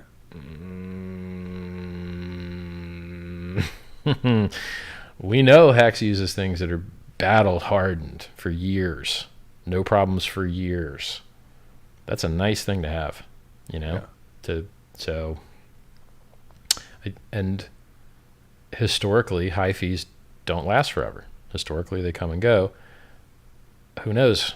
Maybe high fees will last forever, but especially during this launch phase, I think being able to absorb ETH economic energy is wildly important. Yeah. Because you can analyze, you can go in Uniswap and you can see, what are people trading to get their HEX? Is it primarily USDC or USDT or some other altcoin? Is it Wrapped Bitcoin? What is it that they're trading for their HEX? And from the chain analysis that I've done, it looks like it's all ETH, the vast majority of it. So if you want people to keep buying HEX bags with their ETH, better stay on the ETH network. I had a question about the wrapped Ethereum on Uniswap when it goes from Uni to, because people get that Uni and then it's wrapped. It'll go from Uni, then it'll convert it to wrapped, just automatic, and then it'll go. Okay, yeah, I was just wondering in the price. Is it a Uniswap? So on Uniswap, no, it's just automatic. So the reason they did that is when you develop software, you have to write it to a standard. You don't have to, but God, it's sure better if you do. So the ERC20 standard is different than the Ethereum standard. So sending ERC20 economic value is a different process than sending Ethereum economic value. So if you wrote code to support thousands of ERC20s, it's easier to take input ETH, flip it to wrapped ETH, use the same business logic and code, and then just unwrap it at the end. It's easier to wrap and unwrap and use the same code than to introduce extra attack surface by having a separate code base to handle just the Ethereum transfers. So it's a more secure and better way to build infrastructure that interfaces with ERC20s and Ethereum. If you're doing something in Ethereum that didn't touch ERC20s, then you wouldn't do it. But if you're doing stuff that touches ERC20s, then it's better to just wrap the ETH and treat it as an ERC20, just like you do all the other ERC20s, than to have two separate code bases, one to handle the ERC20 in and out and one to handle the ETH in and out. Does that make sense? Okay. Yeah. So it's like when you load mail onto an airplane. Right. You wrap it. You don't just put a blower and fill up the airplane with mail. You don't do that. You put it into containers. You wrap it into containers that fit inside the airplane properly. And that is how mail is transported, in containers that fit the plane. So it's a better way to transport stuff. Okay. So a couple of people are asking, and I had the same question: layer 2 solution for reducing fees for staking and unstaking, like loop ring or ZK Sync, or do you see anything? I know that you can't give any forward-looking statements, but it's could one. Hexicans even do something like that? Like make I don't know how easy it is, to be honest with you, but obviously not. The issue is if you use a layer 2 to handle sending and receiving of ERC20s, which is what HEX has now through zksync.io, then you can do all your sending and receiving with other counterparties in that layer 2 for 30x less money than a standard fee. So instead of $3, you're paying 10 cents. And really it's like 3 cents and $1.80 or something like that. I don't know. You can do the math. It's multiple, cheaper. Not 100x, but about 30x, I think. So now, okay, you want to get back on the mainnet and do something like use Uniswap. Well, you're going to have to pay the mainnet to do that. Now imagine you tried to do that with HEX stakes. You'd be like, okay, layer 2, I want you to use your advanced off-chain with proving that you did it right off-chain to open a stake. Mm-hmm. Well, your stake affects the entire system state of the core mainnet thing. Right. Because you're going to dilute the share pool. Well, how are you going to dilute the share pool when you open your stake? By registering that math in the real contract. In the mainnet. So you would have to take all of the logic, everything, and move it into the L2. And then if the L2 goes down, now people are having to do withdrawals on a timer, and then they have to wait like X amount of time, and then they can withdraw. That's not as censorship resistant. Yeah, because someone could attack the L2. Ever think about it like that? Yeah. So first, it's not as censorship resistant. I don't know of an easy way to bifurcate that logic amongst the two systems. So because if you're just doing sends and receives, then this system, the mainnet, just sees, hey, this L2 has this amount of balance of all the coins that have ever been sent to it by everybody. Mm-hmm. And then they can move them around amongst themselves when they're in that silo. But to the mainnet, it just sees an address, the address of the L2, that just has a shitload of ERC20 balances. And ETH balance. Yeah. So let's try and make that analogy for HEX. Okay, here's the HEX mainnet contract. Now, what does that silo look like to HEX? It would have to be like a parent stake. It would have to make a parent stake. And then that parent stake. So I guess I don't see how you would easily. It could be done. It would be less censorship resistant. And you would basically have your core system state and then all the sub stakes in the layer 2. And then someone would have to write all the logic that managed all those sub stakes having pieces of the mainnet stake. You You could do it. Yeah, I was thinking it was going to be way easier than that. That's pretty fucking hard. Yeah, pretty hard. I don't see some of these guys doing that because the HEX contract's actually advanced. Yeah, it does caching, compression, bitwise shifts. So a lot of the infrastructure and tools that the normal Ethereum plebs use don't even support bitwise shifts. So you're just like, I guess we have to write our own library to do this now because this garbage that they guys built doesn't even support this basic computing function. So, it's like Ethereum is mostly people they're not the best programmers in the world, but they think they're hot shit, and they don't realize that better programmers have been around for 50 fucking years and faced all these dragons before and slayed them, which is like, when the HEX contract was being developed, we transpiled it, and by we, I mean someone that ain't me. Someone's a much better dev than I, a non-dev, a smart project manager, non-dev. Not effective project manager, but a smart one at least. We transpiled the Solidity code into C++ so that we could use better tooling infrastructure and enforce types. I'm not going to explain to you what types are. But that's all right. Yeah. So we had to invent our own tooling to make the code work better because the Ethereum ecosystem didn't have it available, so it's like the chance, first of all, there's no one on mainnet doing any type of contract execution currently on L2. Yeah. A project just, I think, is doing some beta stuff, but I'm not a big fan of beta stuff. I like other people to lose their money testing shit. I'm not a fan of losing my money testing shit, or Hexicans losing their money testing shit. So I'd rather all types of bugs and stuff get found by others, Right. So like for the complexity involved, it would be much easier to airdrop Hex's system state to an alternate consensus network that had higher throughput and lower fees than it would be to build out an L2. Because one, you could just use existing tooling, whereas building out the L2, you're writing shit from scratch. It's like it's fucking hard doing that for a while. Yeah. And then, there's like I've already got a network in mind if ever the community wanted to do that. Oh, okay.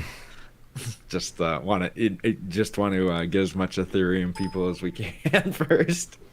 Well, it's like, look, wherever the money's coming from, right? If the Ethereum guys are the ones that are buying up HEX, well, then let's serve that market to the best of our ability. Yeah. And if it changes and some other group of people is buying up HEX, okay, guys, well, you're going to have to take a hit, and now it's going to be easier for those dudes, Like, that's how you do business. Like, you got to tailor to your audience. Yeah. So 50 days left, or 51 days left, man. Is that it? God damn. I know. Isn't that crazy? That is not long. AA. That is not long. In crypto, that shit will be like, you wake up tomorrow. Yeah. Yo, 50 days are gone. Dude, crazy. That's how it's felt like that, especially the last 100 days. It's this last 49, I guess. It's been pretty crazy. So I'm pretty happy with what the price is doing. I mean, it's like, I'm cool with it. I'm happy with pretty much everything with HEX. I mean, there's honestly nothing that I've seen that it's like, oh man, I wish we could have done this better. Like that. If I always tell people, if I was to make a cryptocurrency, and I don't have the brains at all, but if like HEX is the only one that's like, oh, that just makes sense. And when you show it to no coiners, people that are not invested in coins at all, they are like, oh, so I can just put some HEX in there and I get more HEX out of it. That makes sense. But it's just so crazy. Weird. You're like, yo, Bitcoin inflates to pay miners to dump for electricity, to harm the environment. An extortion racket, by the way. The people you're protecting yourself from are the people you're paying. They're not protecting you from other entities. They're protecting you from themselves. And so in HEX, we just pay stakers instead of miners. And we inflate less than Bitcoin did for its first 10 years of existence after launch phase, which is over in 51 days. Yeah. But their brains are like, I don't get it. I don't understand. What? Yeah, it's just like Bitcoin, except it has less dumping for electricity because we piggyback another network. and it has lower inflation than Bitcoin's first 10 years. I don't understand what, but why? What does it do? Yeah. Where does it derive its value? It stores value securely. No, it's not enough, isn't it? It seems like that's actually pretty rare in crypto. Yeah. Well, I like how people are just like, it's just another ERC20 token that you just copied. It's not. It's like, it's dude, not. Are you kidding me? Have you looked at the code? Like, right. I don't know, man. It seems pretty advanced for what I see. It does more than the Ethereum network I'm not does. A coder, but geez. People don't fucking get this. HEX does more than the Ethereum network does. Okay? Yeah. Let's say you have a keyboard. What does your keyboard do? Nothing. It fucking sits there. You have to do all the work and type the fucking words. Okay. What does the Ethereum network do? Does it do trustless interest? No. Does it do reward you longer if you stake longer? No, it doesn't. Because you have to build the shit. So HEX is a novel and Ethereum is a keyboard. So when people say, oh, it's just an ERC20, they don't know what the fuck they're talking about. They don't know what they're talking about. ERC20s, they don't do business logic. Can you free claim ERC20s? No, not unless you fucking write your own code. Can you do time locking? No, not unless you write your own code, right? What do you think we paid all that fucking money for audits for? Because the shit is not an ERC20. It's a bunch of other... See, people don't understand what an ERC20 is. If you have a boilerplate ERC20, you can send and receive shit. Okay, cool. If you start building all of this other stuff, then it's not an ERC20. All that other stuff you built is the stuff that makes your shit unique and special and cool. And that is not part of the ERC20 standard. It is its own fucking code. That's what HEX is. HEX is that code that is not in the ERC20 standard. HEX is that magical shit that HEX does that no other ERC20 has ever done in history. Like, so they just don't understand what ERC20 means. That's like pretty much. That's like going to a fucking vending machine and feeding it like $100 bill, and you're like, it's just a quarter. Like, no, there's a standard which is monetary units, and we call them cents, and some have more cents and less cents. And this one obviously is different than this other one. No, but they use the same standard. No, a $100 bill is different than a quarter. Yes, they use the same standard. They're both units of cents. One is 25 cents. One is 10,000 cents. They're fucking different, right? But even in that's a bad analogy anyway, because they're still just accounting for units. In HEX, you're not just accounting for units. You're doing other magical shit that was very, very, very, very, very fucking hard to build. So hard to build that most of the Ethereum tooling that's out there can't even fucking handle it. So you need to write your own shit. It's like people don't understand software development. They don't get it. They just think all ERC20s are the same shit, and maybe they are. Maybe most ERC20s is the same shit. HEX is not. HEX has beautiful, unique, special code. You should read it. Yeah. We have a walkthrough. We have a walkthrough that walks you through the code and tells you how the code works. How many projects have that? Just click tech specs, hex.com/tech specs. Click the white paper. Easy. Do you? I know that you're planning. Well, I don't know if you're planning, but the website, the website you're like, some people really hate it. I don't understand why people hate it so much. Hey, guys that hate the website. There's some people that are like, make a better website. I'll bet someone in the community will hook you up with money. Yeah. It's a fucking HTML website that has some text and some pictures. Go make a better website. Go. Yeah. Matter of fact, slap your fucking referral link on it, or reach out to some heavy hitters in the community and be like, hey man, fucking look what I built. Chuck me some money. I bet somebody hooks you up. Yeah. Go build a better text and image website. Go forth. I can shill your website. Bro, it's like HTML and text. HTML website with some pictures and text has been the same technology roughly for 30 years. Go and build something fucking better and quit complaining about it. Yeah. That's it. It's like, go do it. It's just text and pictures, man. Can't be that fucking hard, right? Yeah, it's weird because I like that no coiners don't care about it. Bro, my best bet is to just go find a template that you like and fucking make the text and pictures of HEX fit that template. Yeah. And pictures are even optional for the most part. You just use a goddamn text. Go and do it. Don't message my ass. If there ain't no expectations, there's no expectations of profit from the work of others in HEX. If you want the website to be better, go make the fucking website better. I'll even give you access to the GitLab, and you can fucking suggest improvements. No problem. You guys want to edit the HEX website? I'm gonna tell you how to do it right now. Direct message t.me/Richard Hart. Make a GitLab account. I'll add you. You can clone the damn repository that has the HEX website on it. Then download VS Code, install the live server extension, and then you're going to be able to click Go Live. And you're going to have your own local version of the site hosted on your own local computer. And as soon as you change some shit and hit Control S, the live server is going to reload it and show you what it looks like with your changes. You can do something similar using the right-click inspector tool in Chrome, but you might as well get into real software dev, and this is what it looks like. GitLab, VS Code, live server. You could change up all the shit you want. You could change text, you could change images, you could do whatever you want. All right?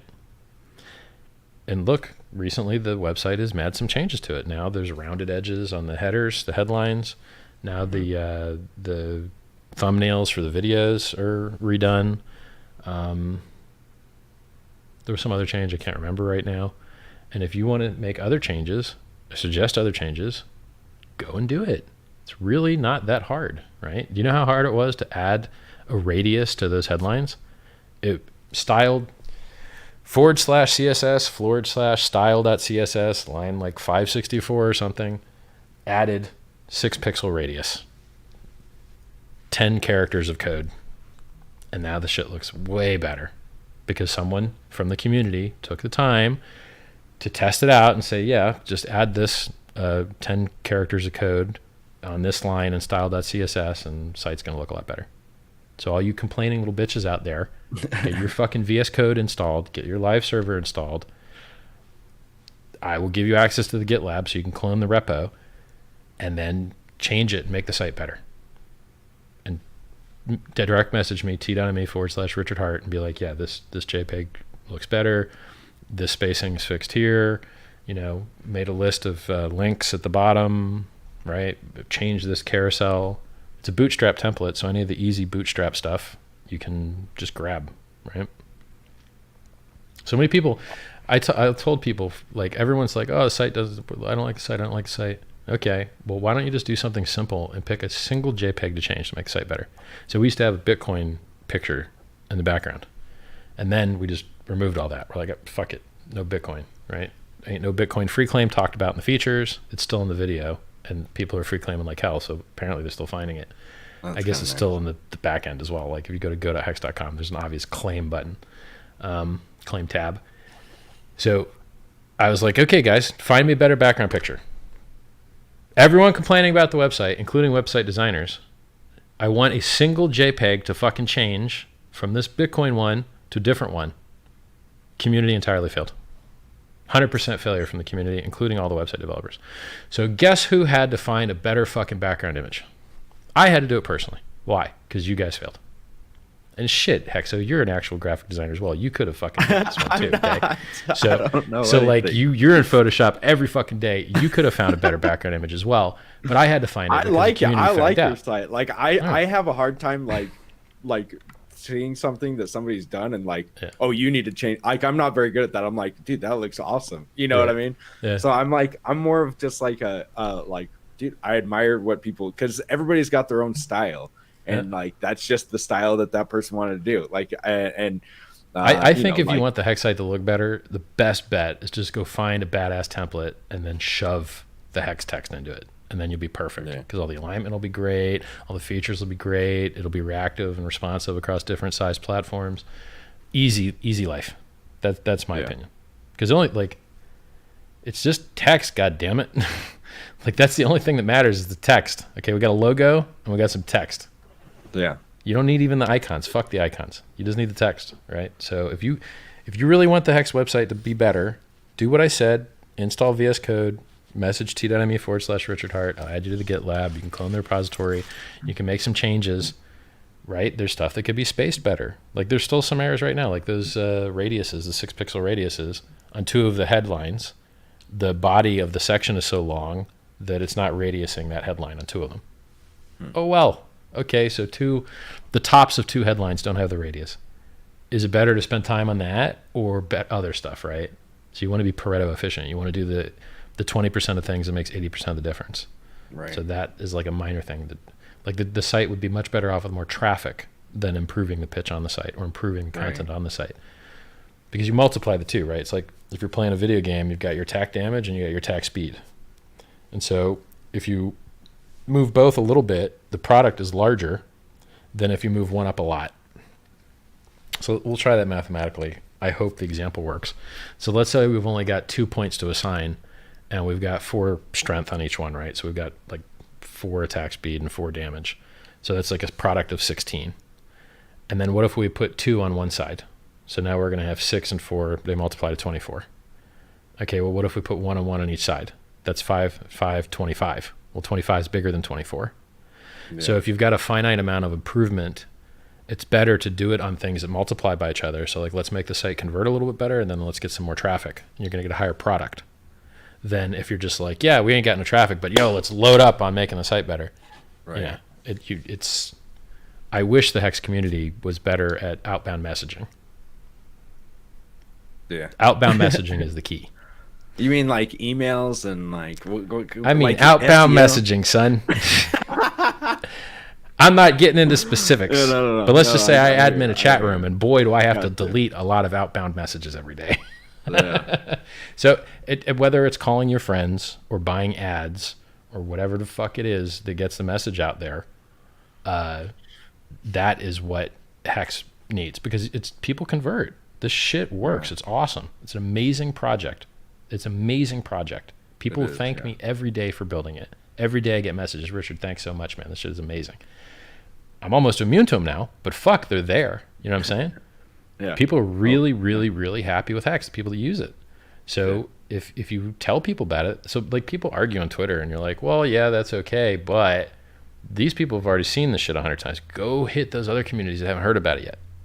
Yeah. That are 100 times larger, you know, instead of trying to hit these same guys that it's just, I mean, that like on DLive, that was one of the big things with the rating the channel, and we got like Joker, you know, like Joker is an awesome Mexican that we got, and he's like, you know, and he's like, dude, this is awesome. We got him to get onboarded within 20 minutes of knowing him, and then he's like, cool. Dude, this is freaking awesome. And now he shows it on his channel all the time, and it's like, well, that's another thing is like, I think for after the adoption amplifier ends, one of the big things that I would like to see, if I was going to say anything, is a referral program for any of the and I know that it would have to come out of, like, if somebody was going to purchase something, then it would have to come out of their I know. Like there's and maybe you don't have to put it, like, anybody that's out there that's watching, you know, put something together or come up with something that we could come up with,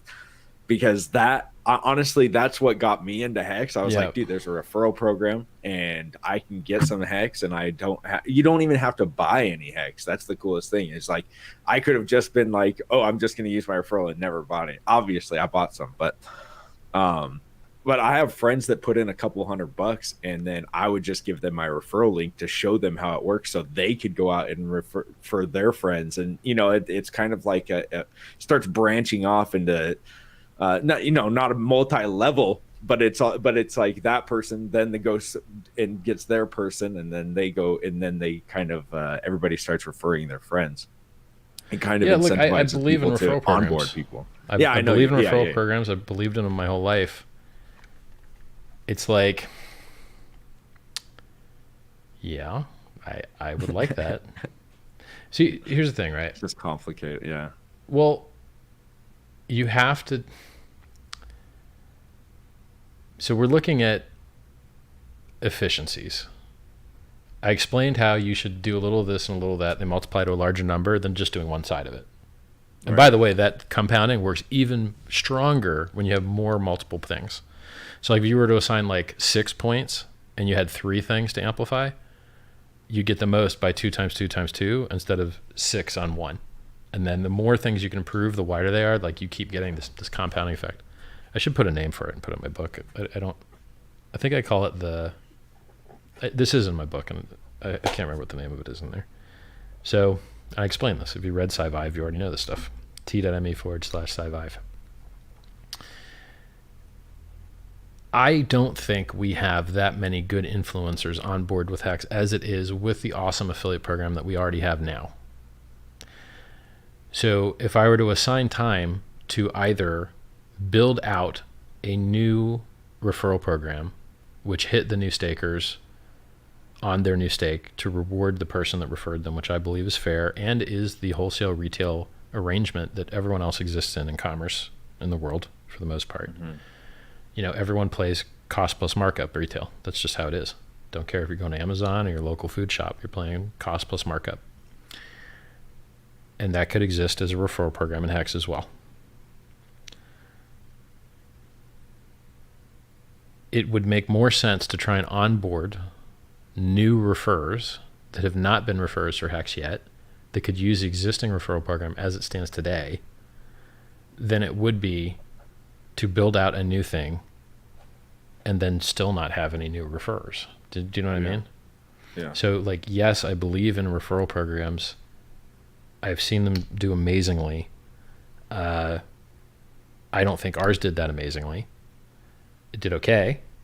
I think it could do a lot better as it is right now if some people were just introduced to the idea. So from a time efficiency perspective, I think getting new referrers on now would be easy and more beneficial than building on infrastructure in the hopes of getting more later, if that makes sense. Yeah. Because the value proposition is harder in that future as well. Because right now the system just inflates to reward both parties. So if you're referred, you do better than if you're not referred. Mm-hmm. But in the next version, if there is a next version, you do not do better if you're referred. You do worse if you're referred. And that's a big difference, you know? Yeah. So... Yeah, there's almost no incentive to use somebody's referral. Yeah. I mean, it's now you get a 10% bonus if you use someone else's referral. But in the future, you'd get like a 10% less or something, right? Yeah. So it's, and then, I mean, it's hard, dude. And then building software is fucking hard. So then it's like, okay, how long is it going to take to build that shit? Yeah. My estimates are no good. Neither anyone else's, because software always gets late. Always. All software is always late. So, you know. I think I saw the Mooniswap have some type of referral system to add it to it. Well, yeah, but for much simpler somebody used mine and they stuff. didn't use it. It didn't work. I don't even know how. They used my referral link and it never gave me anything. A broken referral program is worse than no referral program. Yeah. Sounds like that one doesn't work. If we had a ton more referrals now, then you'd be like, yeah, let's keep that going, you know? Yeah. But with the level of referrals as it is now, you're just like, well, fucking whatever, you know? It's like... I mean, I think that a lot of the referral steam came out of the Uniswap being built, because then it was like, oh, why would I, you know, and then it's, oh, I'm going to go over here and it's a little bit cheaper, and then because I mean, at this point, I saw some referrals, and then it was like, oh, well, there they go. They're gone. You know what?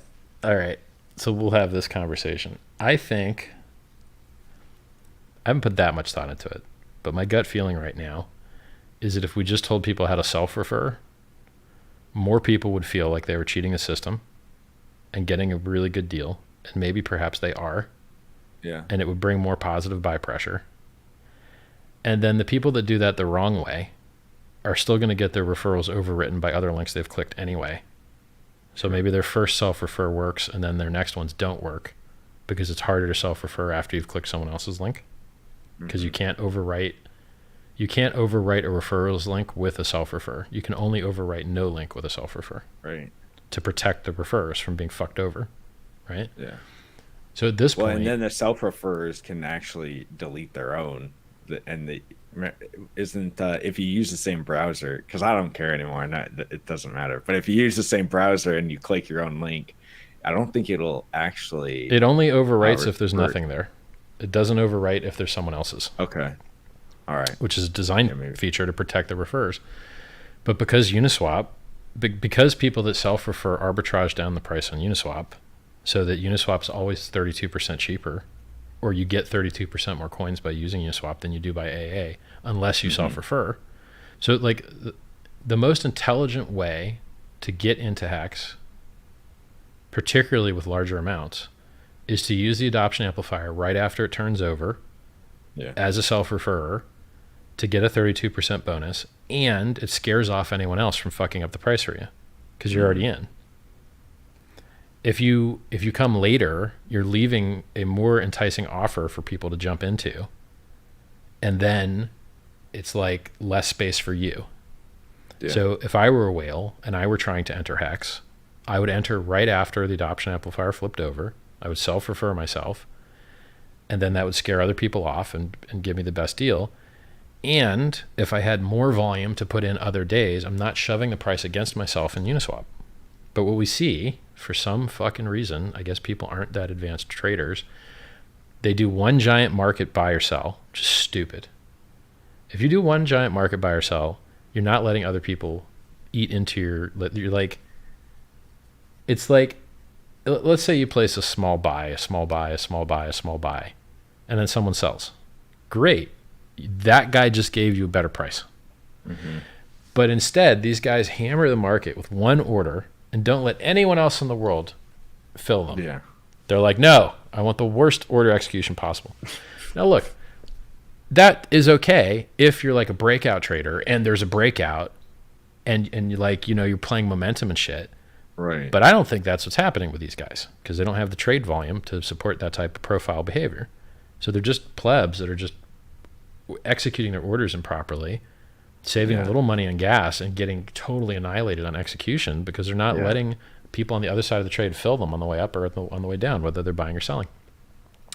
And you don't have to do any of that shit on the buy side if you just enter the AA self-referred right when it ticks over. Because very rarely, I mean, it seems like when the day is over, the Uniswap price and the Uniswap price is like equal to the self-referred price. I think yesterday it was a much better deal to be in the AA. I think yesterday, if you were self-referred in the AA, you got a much better price, like 10% better price, I think, than if you bought from Uniswap yesterday. So yesterday, the people that self-referred did 10% better than if they bought from Uniswap at the end of the day, I believe. Don't know how it's going to work out today, right? You never know. Yeah. But if you look at the chart historically, they're almost always the same. Sometimes you get a worse deal. Sometimes you get a better deal. Yesterday, everybody got a better deal, a much better deal, 10%, I think, by being self-referred in AA. So if the Hexicans or people that wanted to enter HEX on the buy side were playing optimally, I think the game theoretical maximum positive EV for entry is to enter AA right after it turns over, self-referred. Or if you don't want to learn how to self-refer, HEXologist at hex.doctor. Okay, you click his link, you get a 10% bonus. If you learn how to self-refer, you get a 32% bonus. I think that is the optimal entry because you're not pushing the price against yourself. Yeah. If you enter on Uniswap, you are instantly pushing the price up with your entry. Then you have to pay the higher on your next entry, right? Yeah.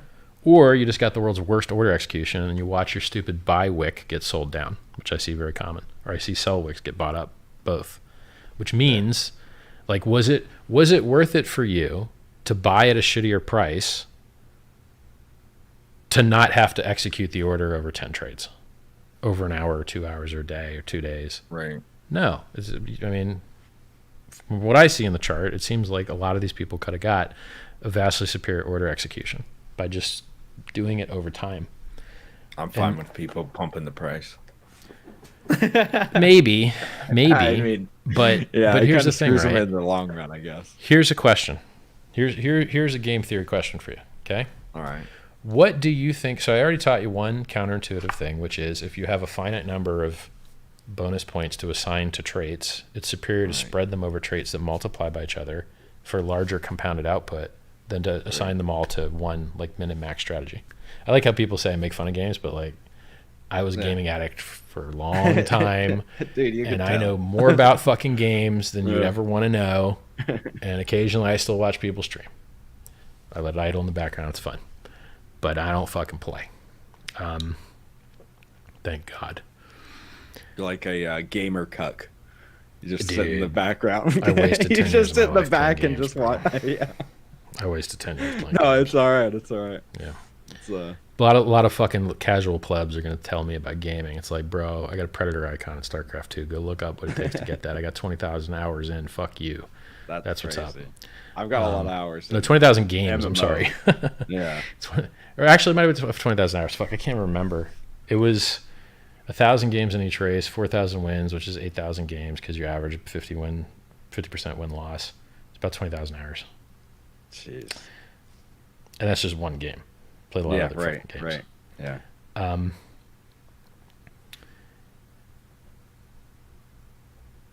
What do you think causes the price to sustainably go higher? I have a theory on this. Sustainably. Sustainably. Yeah. Well, yeah. What do you care about a price wick that you don't get to sell? True.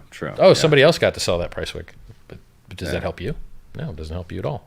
It helped the guy that got to sell it. Yeah. So if a guy was buying into HEX and was intelligent about his entry and used the adoption amplifier and got a better price, you know what that means? It means that he'll end up with more HEX supply because he got a better price with the same finite economic energy. Whereas, if that guy is an idiot and executes a single large market order, wicking the price up, in effect, he gets less HEX. And what does that mean? It means the seller got more of whatever he was trading. Let's call it Ethereum in this part. And so the question is, how is it beneficial for HEX to give sellers that are getting out more ETH when instead buyers that are getting in can get more HEX? Right. So it seems to me that people that are buying in, and particularly staking for a long time, will push the price up higher for longer if they get more supply and the sellers get less for selling. Yeah. And this is the thing that's funny about people talking about the liquidity, because they don't understand what the fuck they're talking about, because I'm basically a genius god compared to them. But really, people are so But stupid. yeah, for real. Like, But for real. even people with common understanding seem like gods to a lot of these people. Yeah. Well, so it is. if- It's hard to understand it. Like when people try to talk about it, it's just. Well, like, when I explain it, it's not either hard to understand. volume. Yeah. But it's either it doesn't even have any volume, bro. It's like Okay, so it's like how volume. you explained Can to you it, make it's money like on volume? games. Yeah. Can you make money on like volume. set a sell order at a certain volume level and profit from the volume? No, you can't. Okay. Yeah. Well, who makes money on volume? The liquidity providers and the exchanges. Are you a liquidity provider exchange? No. Well, then why do you care about volume? Because it seems like you should care about price. But they're too dumb to understand that. They don't get it. Yeah.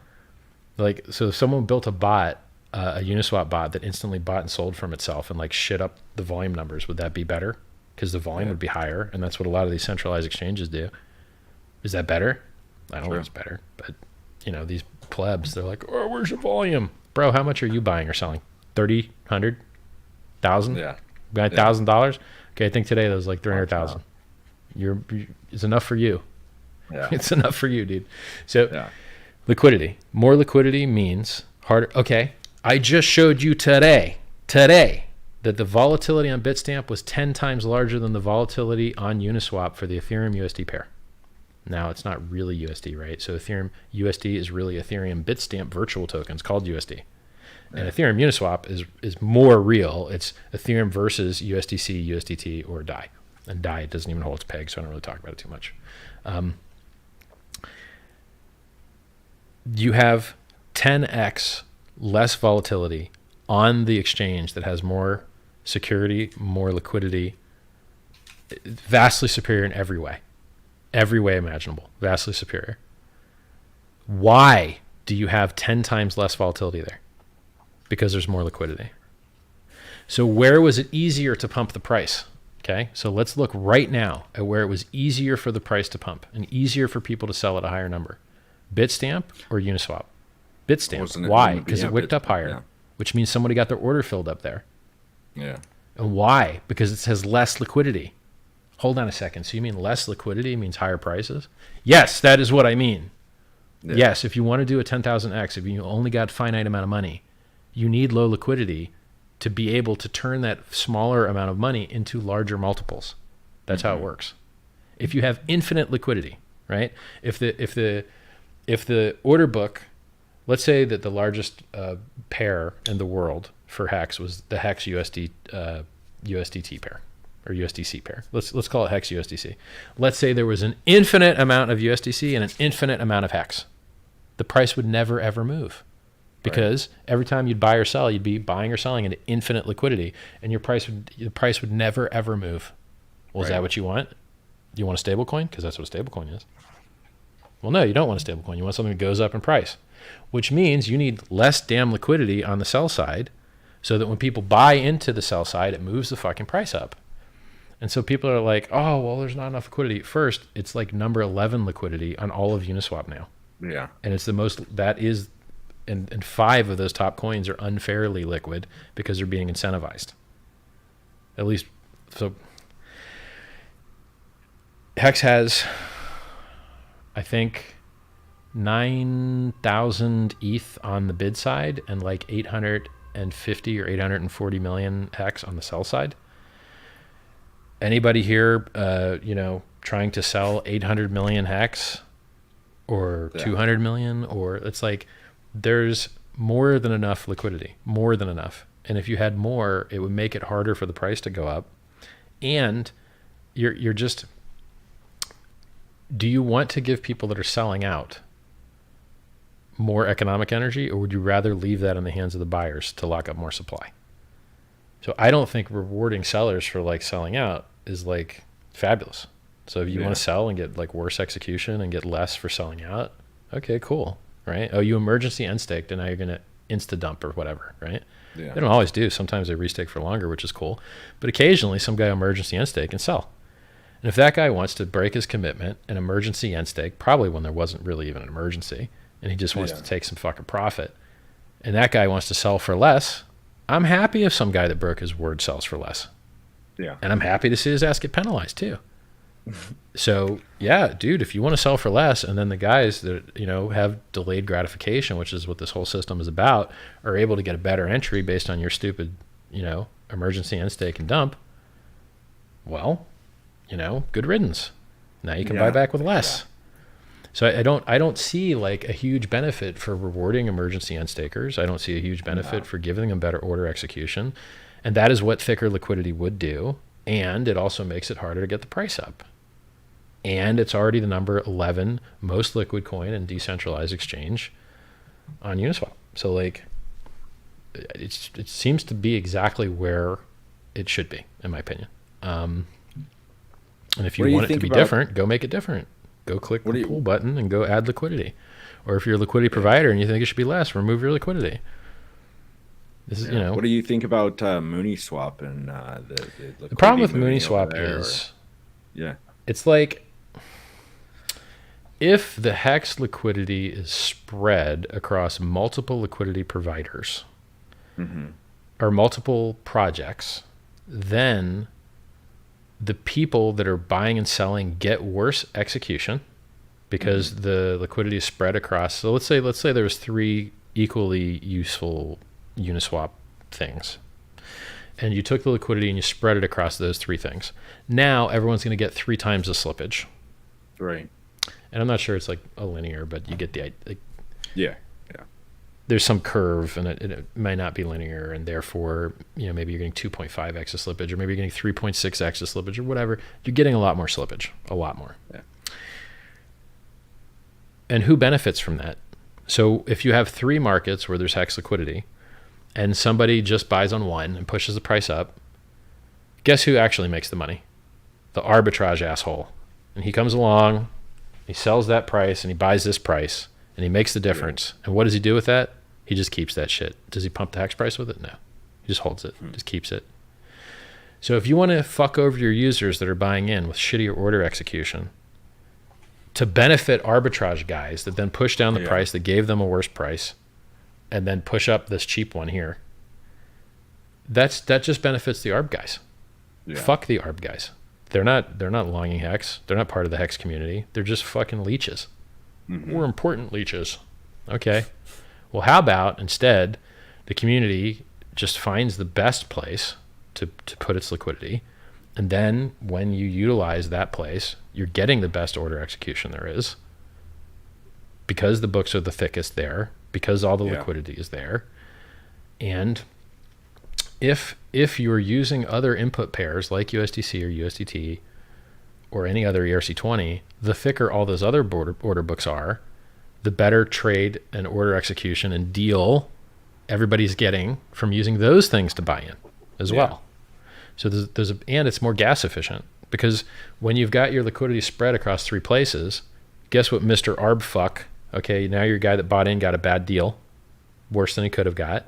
And now Mr. Arb guy comes along and makes the fucking middle between selling that price down and buying this price up. And guess what he uses to do that? Gas.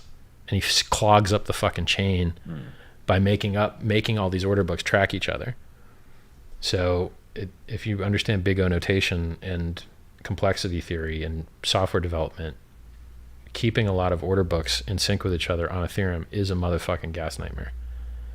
And the ARB guys make a lot of money, and the gas price goes up for everybody else, and everybody gets worse trade execution, and it's like, it's not that pretty. But hey, higher gas price, more people have to buy ETH, short and midterm push up the price. Okay, all right. It's better than low prices, I guess. Particularly if you're a long-term staker. What do you give a fuck what the gas price is? You ain't paying it. That's Oh God, in 10 years, I gotta do one end stake. Who gives a fuck what the gas price is now, right? Yeah. So the things I'm teaching you are how to compound your time, Pareto efficiency, compounding theory, doing multiple things that multiply by each other, profitability of arbitrage, guys, how many platforms you should be liquid across, how much liquidity matters, why too much is a bad thing. A lot of educational stuff going on here that's applicable to everything, not just HEX. Okay. This is applicable to everything, all trading of all things. So I think the absolute best thing for HEX is, once again, more eyeballs, outbound messaging, whether that's more ads or more phone calls or more whatever it is, more of that, because what we have works and the people that use it love it. And far shittier things, without real blockchains, without real communities, without good logos, without good names, without good white papers, without any of that shit, those things do fantastically well into the public. And people just get the shit scammed out of them. Well, let's get to those people first and save them with a real project so that they don't fall for all this bullshit. And so I think we need to get inroads to the MLM communities where they do all that scam shit and be like, hey guys, you can make money on not scam. Check this out. Yeah. Or inroads to the business opportunity communities, or inroads to investing, or just all these other communities that are vastly larger than the extant cryptocurrency community. But it's hard to say that only because we have the majority of our price performance from the existing crypto community. So it's hard to make that paradigm shift. I tell you what, man, if I was out, if COVID wasn't a thing, I sure would have liked to have attended more places where I could show other people what I know. Yeah. Conferences. Stick me next to anybody and let's have a chat. Anybody. I don't care who. And they'll be like, hi, Richard. Smart motherfucker. That's true. We'll talk about anything. Let's do it, Maybe COVID will fuck off, and then one day I'll get to say nice things. Maybe I'll get to promote my sci-fi book. That'd be nice. Yeah. Who knows? Maybe there's cryptocurrencies out there somewhere. Conferences. Yeah. So, I would focus not on website design, but messaging the site that we have now. I would focus not on a new referral program, but messaging for the program we've got now. I would focus, that is the thing where I think we're going to get the most growth, because we're already vastly superior than what is even reasonable. We have ZK Snark Hex NATO. We've got 2000 TPS ZK Sync L2 transactions. We've got 3-letter dictionary.com name. We've got trustless referral program. We've got trustless onboarding. We've got liquidity. We've got volume. We've got charts with history. We've got influencers. We've got videos. We've got memes. We got every fucking thing you could want as cryptocurrency. Everything. I mean, I guess we could use a fiat on-ramp that's direct to HEX without going through ETH. It would be okay. But all those scams did fine without that. Yeah. All those scams did fine without being listed. They did fine just accepting people's Bitcoin and Ethereum. Well, you can onboard to HEX easy as shit with Ethereum right into the contract without pushing the price up against yourself. Unless other whales are retarded and they just like murder. They're just like, oh, suicide, you know. let's get a bad deal for no reason. It's unlikely, right? Like usually people act in their own best interests. So yeah, that's what I think people should focus on. It's like, have you messaged most of the people you know that you made a shitload of money in HEX, and they probably can too? Have you messaged that to people? I know, no financial advice or like no crystal ball or whatever, but it's like, look, guys, this thing was designed to do well in this area, and it's doing well in this area. Are you interested in that? Are you interested in something that has the potential to be the highest appreciating asset that's ever existed in the history of mankind? It's on the books. It's in the realm of possibility. Yeah. I mean, I don't know where 116x price performance in 4 months, 129 days, 116x price, that's got to be some kind of goddamn record somewhere. I mean, that looks pretty good. It looks pretty good. And now it's down to what, 60x after 350 days? No, not that much. 300. 299, 300. Yeah, but I mean, it's really like a day or two extra, right? Because we had one day where you could isn't there some like extra day in the beginning? December 1st, then it was like that was a snapshot, right? And then it was like December 3rd. So we won't count the snapshot. We started day. A couple of hours late. But there was a day where you could free claim. I was anticipating that for so long, and then we had to wait a couple. Oh wait, hours, the AA preceded the free claim. Was that it? I think the adoption amplifier opened before the free claim, so the guys exiting the adoption amplifier could be synced up with the guys free claiming. So actually, okay, so that number counter is right. I thought that the free claims might have happened before the AA, but actually the AA started before the free claim. So that AA day counter is the best counter for how long HEX has kind of existed. But the only HEX were actually minted at the end of that day.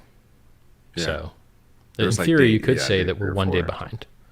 So even though we're on day like 349, HEX has only actually existed for like 348 days because it minted at the end of the first day. Yeah. After the first day was complete. It gets so confusing trying to think about which day is like. Well, I mean, this one's not that hard. There was a period of time where you could enter the adoption amplifier, but you couldn't free claim yet. And then the free claim started at the same time the lobby exit started, which was actually day 2. So the end of day 1 occurred on day 2.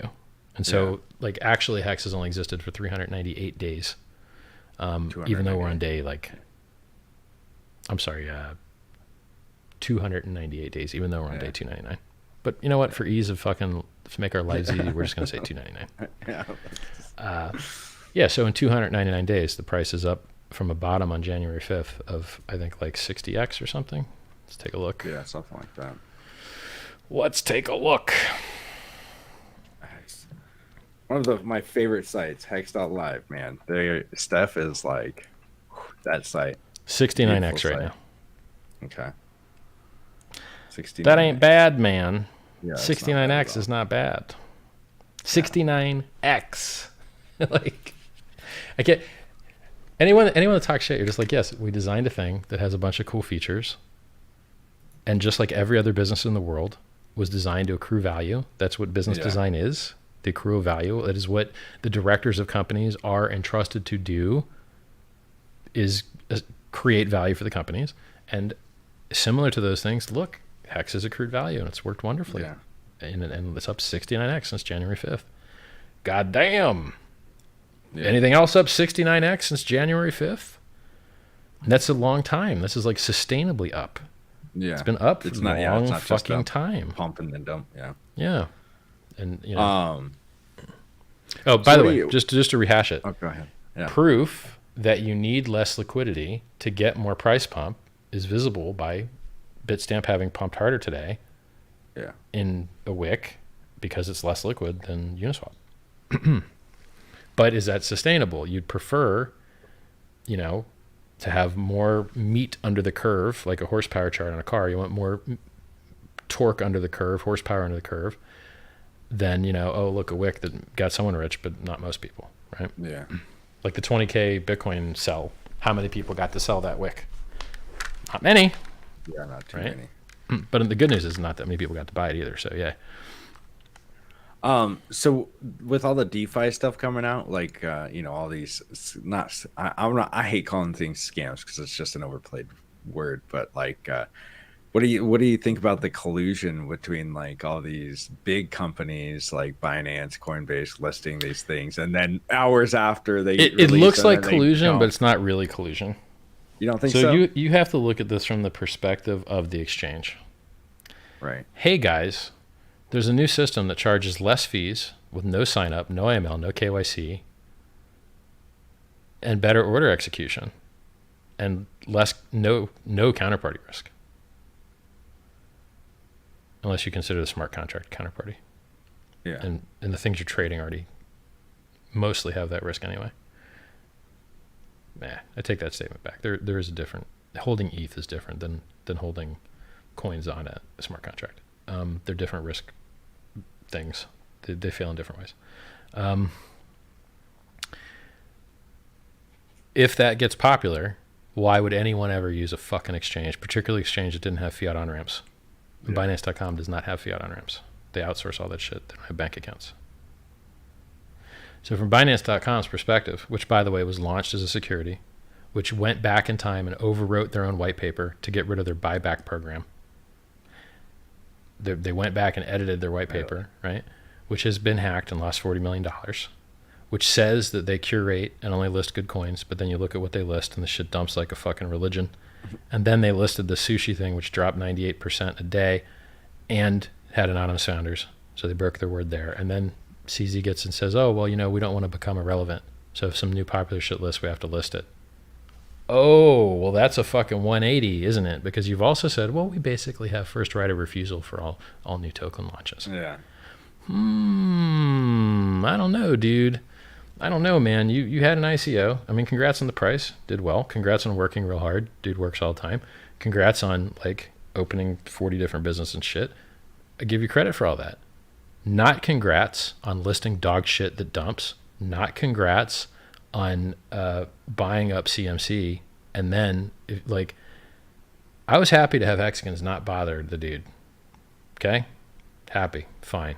You warn people. Yeah. It's like, yo, you fuck with me, I'm going to fuck back. You're like, okay, I get it. Cool. You fucked over Digibyte for a long time or whatever because some dude fucked with you. Fine. Okay, I'm never going to say a crossword to you. But then he bought CMC, and CMC has been fucking Hex for a year. Right. And then he started putting his face next to it. And it's like, well, now you done messed up, dude.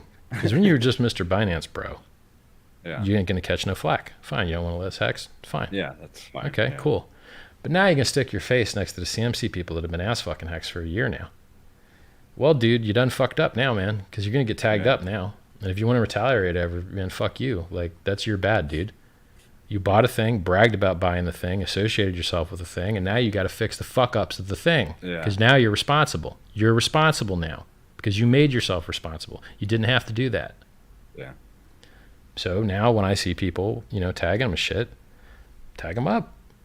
You want to be part of fucking Hex over still? Or do you want to take the 1 minute to call somebody down there, right? Top off your throne and be like, hey, can you guys unfuck the Hex rank, please, and just list it where Nomex and Coin Paprika have it? Thanks.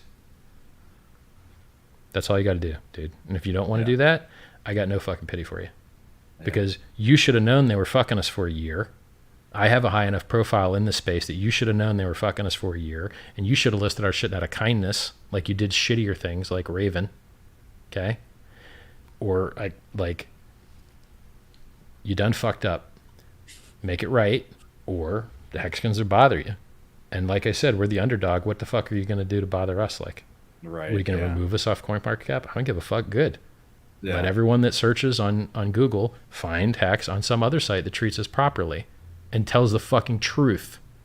Right. You can't have coin market cap ranking where you rank things by market cap, and then lo and behold, actually it's not ranked by market cap. It's ranked by what we fucking feel like putting. And what we feel like putting is putting HEX on page 3, even though it should be on page 1. Yeah. It's dog shit. And then there's historical snapshot. It's and you look up their historical snapshots and it's ranked properly. Yeah. So they could go back and be like, well, I don't know what you're talking about. We had it here. And then what's the end result of that behavior? More people get into fucking drop 98% in a day scams. Yeah. And who benefits from that? CZ and Binance benefited from that. They listed it. They make volume on it. They're the guys that made money on it. And CoinMarketCap, who do they advertise? Not HEX. So what are they advertising? Shit that gets you wrecked. Shit that gets you wrecked. Trading. Yeah. Just trade. Do you make money on trading? No. Who makes money on trading? The exchanges make money on trading. So now a trading company buys, FTX bought Blockfolio, Binance bought CoinMarketCap. Do you think that that's going to work out well for the end user pleb?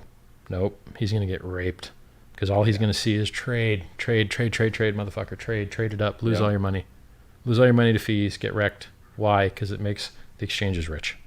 Do you think they by accident bought those companies? Or do you think they have a way to make money on that shit? Yeah. They have a way to make money on it. And where do you think that money's going to come from? The fucking plebs that get raked over the coals.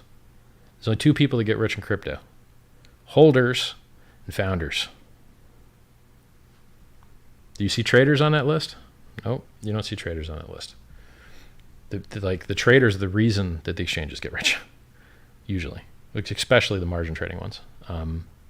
But if you're just like a pleb on-ramp like Coinbase that doesn't offer margin, then you could have a regulatory arbitrage profit aside from just getting people wrecked trading profit. It's a different pleb raping strategy.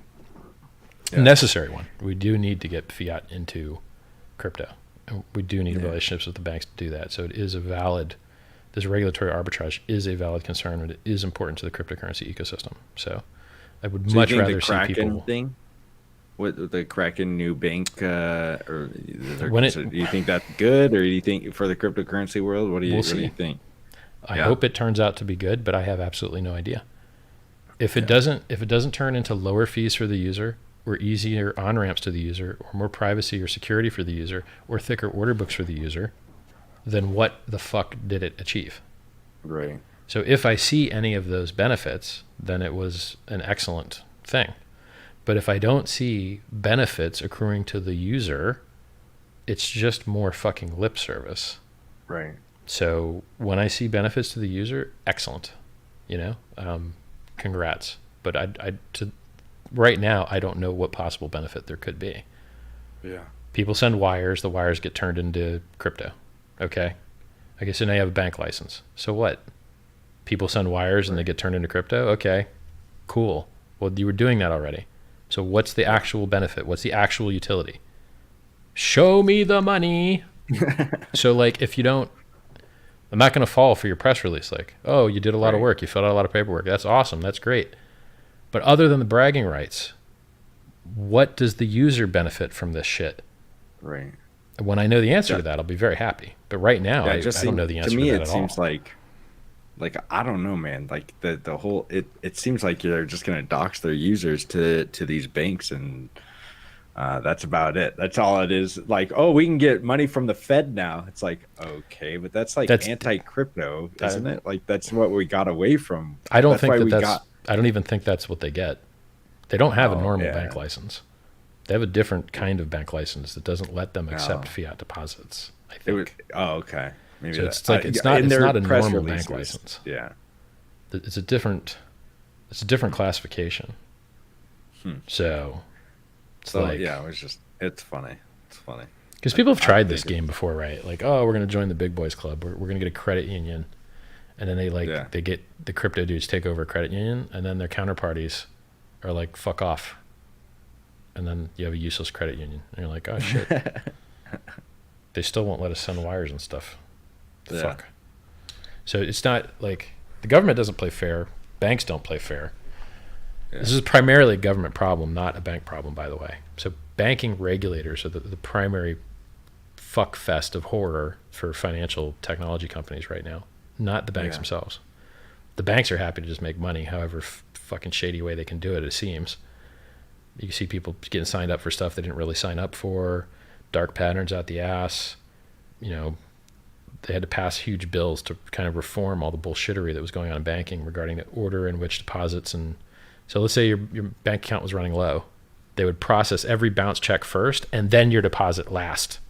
So you get the maximum check fees, bounce check fees, $30, $60 each, whatever. They had to pass a law to be like, stop doing that shit, assholes. Put the deposit first and the bills second. They had to pass a law to do that. So you know the banks are willing to play fucking shady. Yeah. And the reason that they don't play with crypto very often is because they're afraid of the regulators, not because they don't want the money. So really, if you want progress with the on-ramping of the fiat world into the crypto world, it's going to happen at the banking regulatory level and perhaps the legislative level.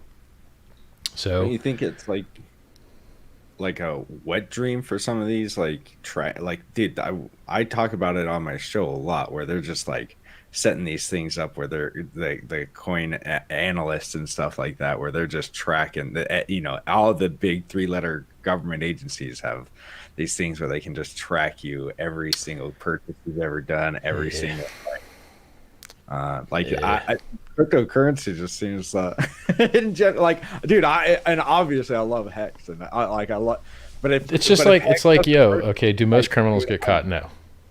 True. They just don't.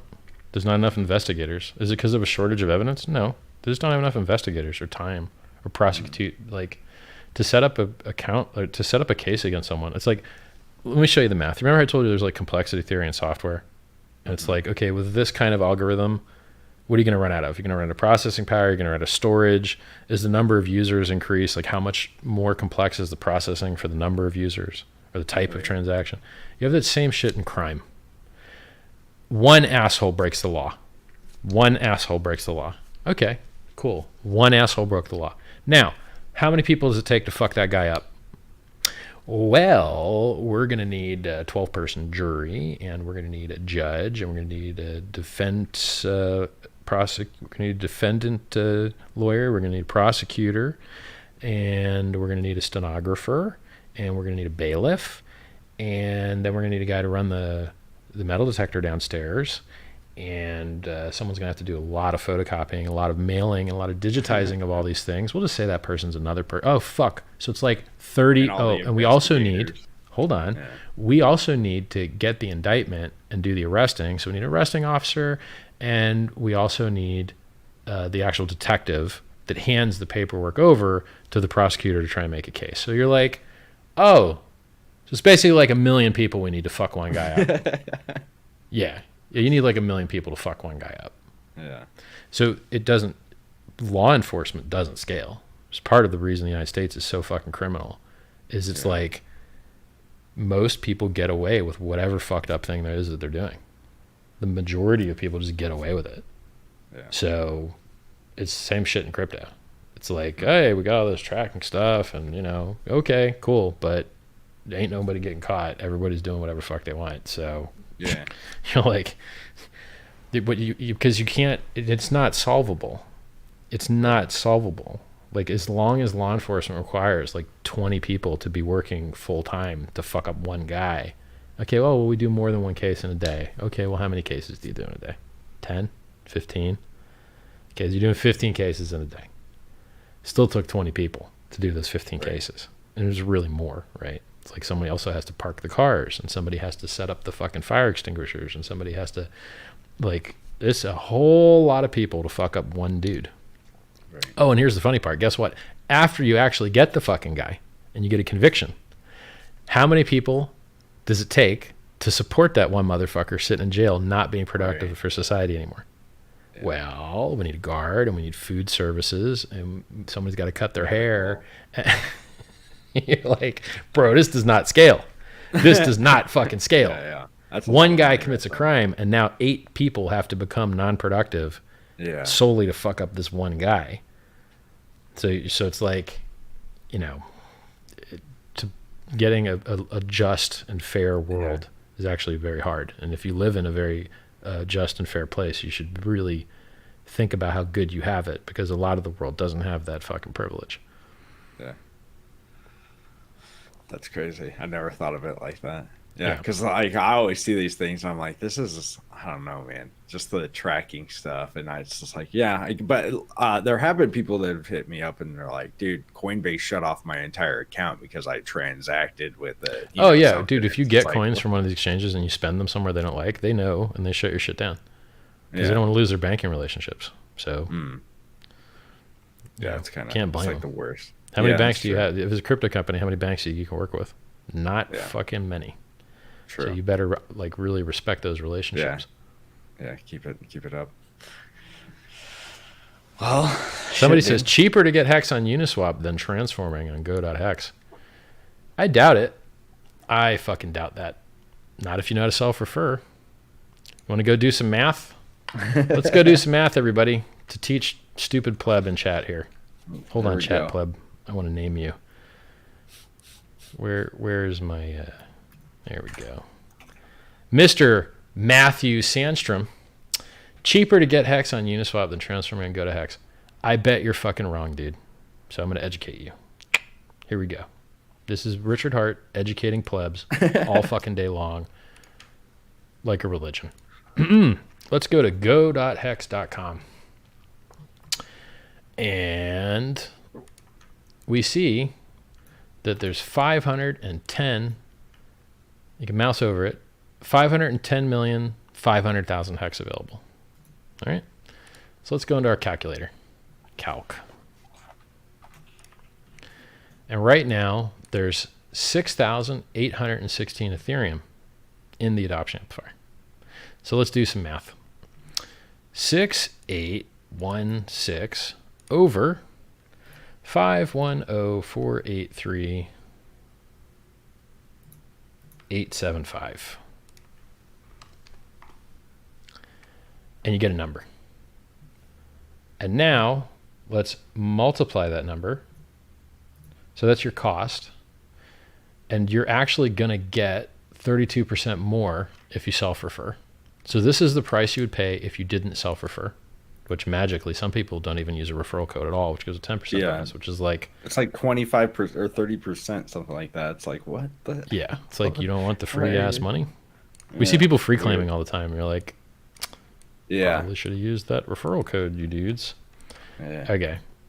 So now in the calculator, this is like in E notation because there's so many zeros in front of it. So I'm just going to manually like move the decimal place. So it says E like -5. So I think you move the decimal over 5 spots. So let's move it over 5 spots. 1. Oh Christ, this is hard. Maybe we'll just post this shit into Wolfram Alpha. Make my life easier. wolframalpha.com. All right, so we know what our price is for Ethereum per hex right now. And it's 1.3352, whatever the fuck. So it's like 1.34 e to the -5. So I'm putting that in Wolfram Alpha and hope it strips out that E bullshit for me. So it just shows a decimal form, which it does. Yay. Thanks, Wolfram Alpha. So now what we've got is 0.40134. All right. So that's what that E bullshit means. 0.1234134. And I'll put 13352 because it's more accurate. 0.12340 1335. Okay, so that's our price without self-referring. All right. So let's say we put in 10 Ethereum. Now we'll move the price against you a little. But let's say we put in 1 Ethereum because I ain't gonna move the price shit, right? So we put in 1 Ethereum and we pay this price. So what's 1 divided by this? There's actually a number for that. There's like in the calculator, there's a little button that says 1/x right above the equal. We hit that. And shows we're going to get 74,906 Ethereum with no bonus for 1 Ethereum. Okay. So 1 Ethereum right now, it's going to give us 74,906 before the self-referral. Now we're going to multiply times 1.32 to get our self-referral bonus. And that gives us 98,876 per ETH. Okay. Now, let's go into Uniswap to test what Mr. Matthew Sandstrom, or whatever this wrong person was saying. His name was Mr. Wrong Guy, Uniswap. Let's go over to Uniswap. I'm going to app.uniswap.org. I'm clicking the search box. I'm clicking change at the bottom. I'm clicking the 1-inch list. And now I can search for HEX. I type HEX. There's HEX. And I type 1ETH. And 1ETH shows that I get 90,000 HEX. But I just did the math on the adoption amplifier, and it says I get 98,876. So what's more, 98,876 or 90,615? It turns out that you get a lot more in the adoption amplifier, and that Mr. Fuckboy, commenter fuck, was wrong. And I, the founder of the goddamn currency, is right. Amazing. Amazing, isn't it? Yes. But the magic here, the magic is, do the math, he might not know about self-referring, in which case his incorrectness is understandable. But now that you know about it, now, by the way, even if you didn't know about self-referring, even if you knew about just the 10% thing, okay? So without self-referral, 74,906, let's add 10% to that, right? Let's just take 74,906 times 1.1, and that's going to give us 82,396. So yeah, if you just got 10%, you're doing better in Uniswap. But if you self-refer, you're doing better in the adoption amplifier. So I'll probably start promoting self-referring a little bit more. It is like especially if they're getting a better price. I didn't really think, like, obviously I'm doing it for the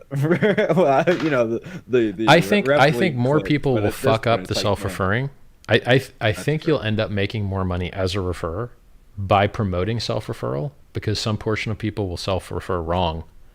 They'll do it right the first time, then they'll click somebody's referral link by accident, and then because it's hard to overwrite, you'll probably end up with more referrals from people trying to self-refer and failing and giving an honest referrer a commission. So I think you'll end up making more as a referrer by getting people to self-refer.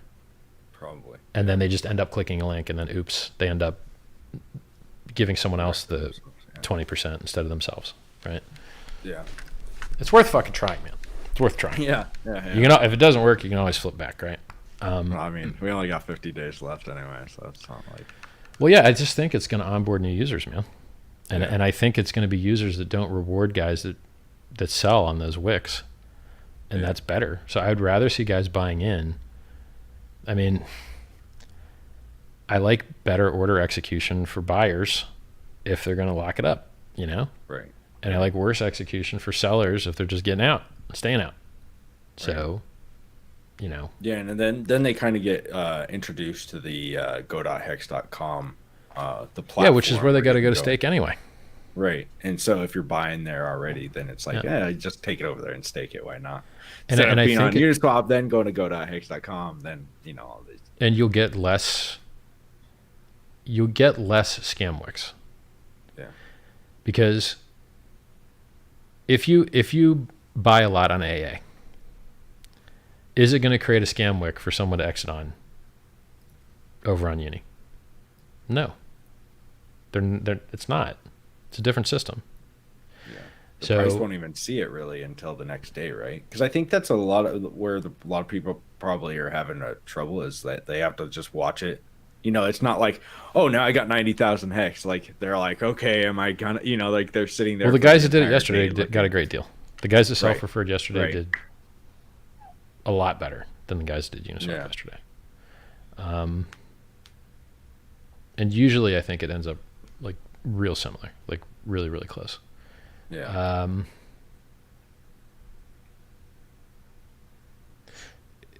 I think if more people enter this method, the chart should be less choppy, I think. But because I just hate these guys wicking the price up, and then I wish they would just enter in over time and get a sustainable build up instead of letting some ARB bot make the fucking money, or some trader make the money that has like an automated system to exit on those things, I would much rather see like a more sustainable buy pressure than like, hey, sell me down, I'm a retard. You know, hey, I got a shitty deal. It doesn't benefit me. Yeah. I don't see how that helps HEX. Right. Like if it was attracting traders, and then the traders had to like hold some type of float in order to play the game, then I could see the benefit there. But I don't think that that's what's happening. I think we really have people that want to buy and hold is the majority of the user base, and that these wicks, I just don't see the value in them. I mean, if we got some new all-time high wick, then we could be like, hey, new all-time high or whatever. Right. But I would still prefer better order execution for buyers and stakers for the long term. And then you just, like, I'll give you another example. Right? Let's say you had $100,000 and you wanted to push this HEX for some fucking weird reason. You just wanted to push the HEX price up with your $100,000. What would you do? You just buy it on Uniswap. You got to buy HEX, right? Yeah. Okay. So what do you think is going to push the price up more? If you buy less HEX or more HEX? No, well, you probably for just the buying the price. Well, I mean, just you'd buy it on Uniswap, but it's not going to be sustainable, right? Because then it's going to. Well, that's the thing, right? This is the point that I'm making is, if you want to provide a higher price for a longer period of time, I think it's obvious that you want to get more HEX for your money. Mm-hmm. And how are you going to get more HEX for your money? By buying at a lower price. But if you just wanted to make a scam wick for bragging rights or some shit, then you could probably do that in a single order. Yeah. But when you were done doing that, the price that you paid for doing that would be higher to you because you'd have less HEX to show for it. Right. So you'd make some wick on the chart, but then you'd have less HEX. Now, because you have less HEX, guess who has the fucking HEX? People that aren't you. Yeah. And since you're the guy that wants to pump the price up in this thought example, is it beneficial for other people to have more HEX than you when you're the guy that wants to actually move the price up? Yeah. So it seems like, now look, I don't know anyone that's ever produced any type of publication on this type of game theory, but it seems to me like if you can get the majority of coins into people's hands that have longer time preferences, that during that period where they're not selling, you should have higher price because there's just effectively less supply for the market. And if people that have that belief system of longer time horizons for investment, which is what this whole thing's designed around, right? This is like the entire idea of longer pays better, which is the entire idea of the damn currency. If those guys have more supply, then the weak-handed short time frame guys have less, which in effect makes less market supply, with which static or increasing demand means higher price. So if any of you guys out there are looking to enter HEX and prefer the price to be higher, I think it behooves you to get a better deal for your HEX by staggering your buys over time, by not creating a scam wick for people to exit on, and by maybe using the adoption amplifier to not push the price up against yourself, and by self-referring. But self-referring is like a little bit of a special case because I didn't think about this, just now thought about it. You are increasing the supply by self-referring because the currency does inflate to pay that to you. True. So interesting. I didn't think about that.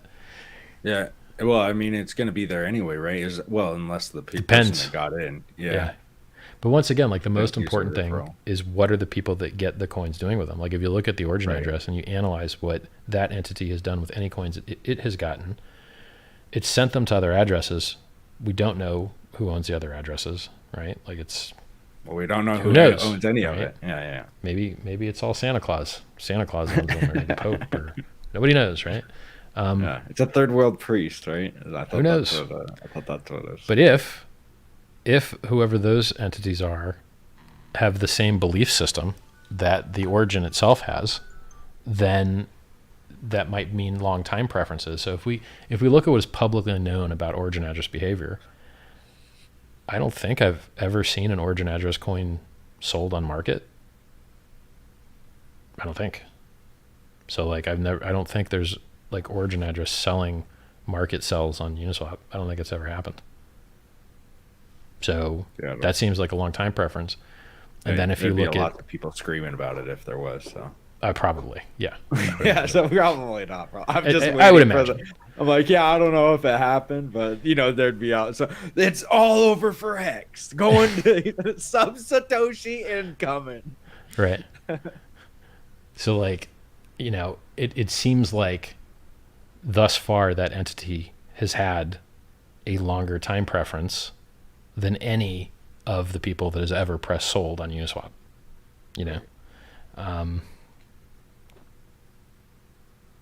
So if other people of similar belief system are intelligent about the way that they buy, I think it creates a more sustainable, less volatile price, which is what everyone I think kind of would want. I mean, the only people that like,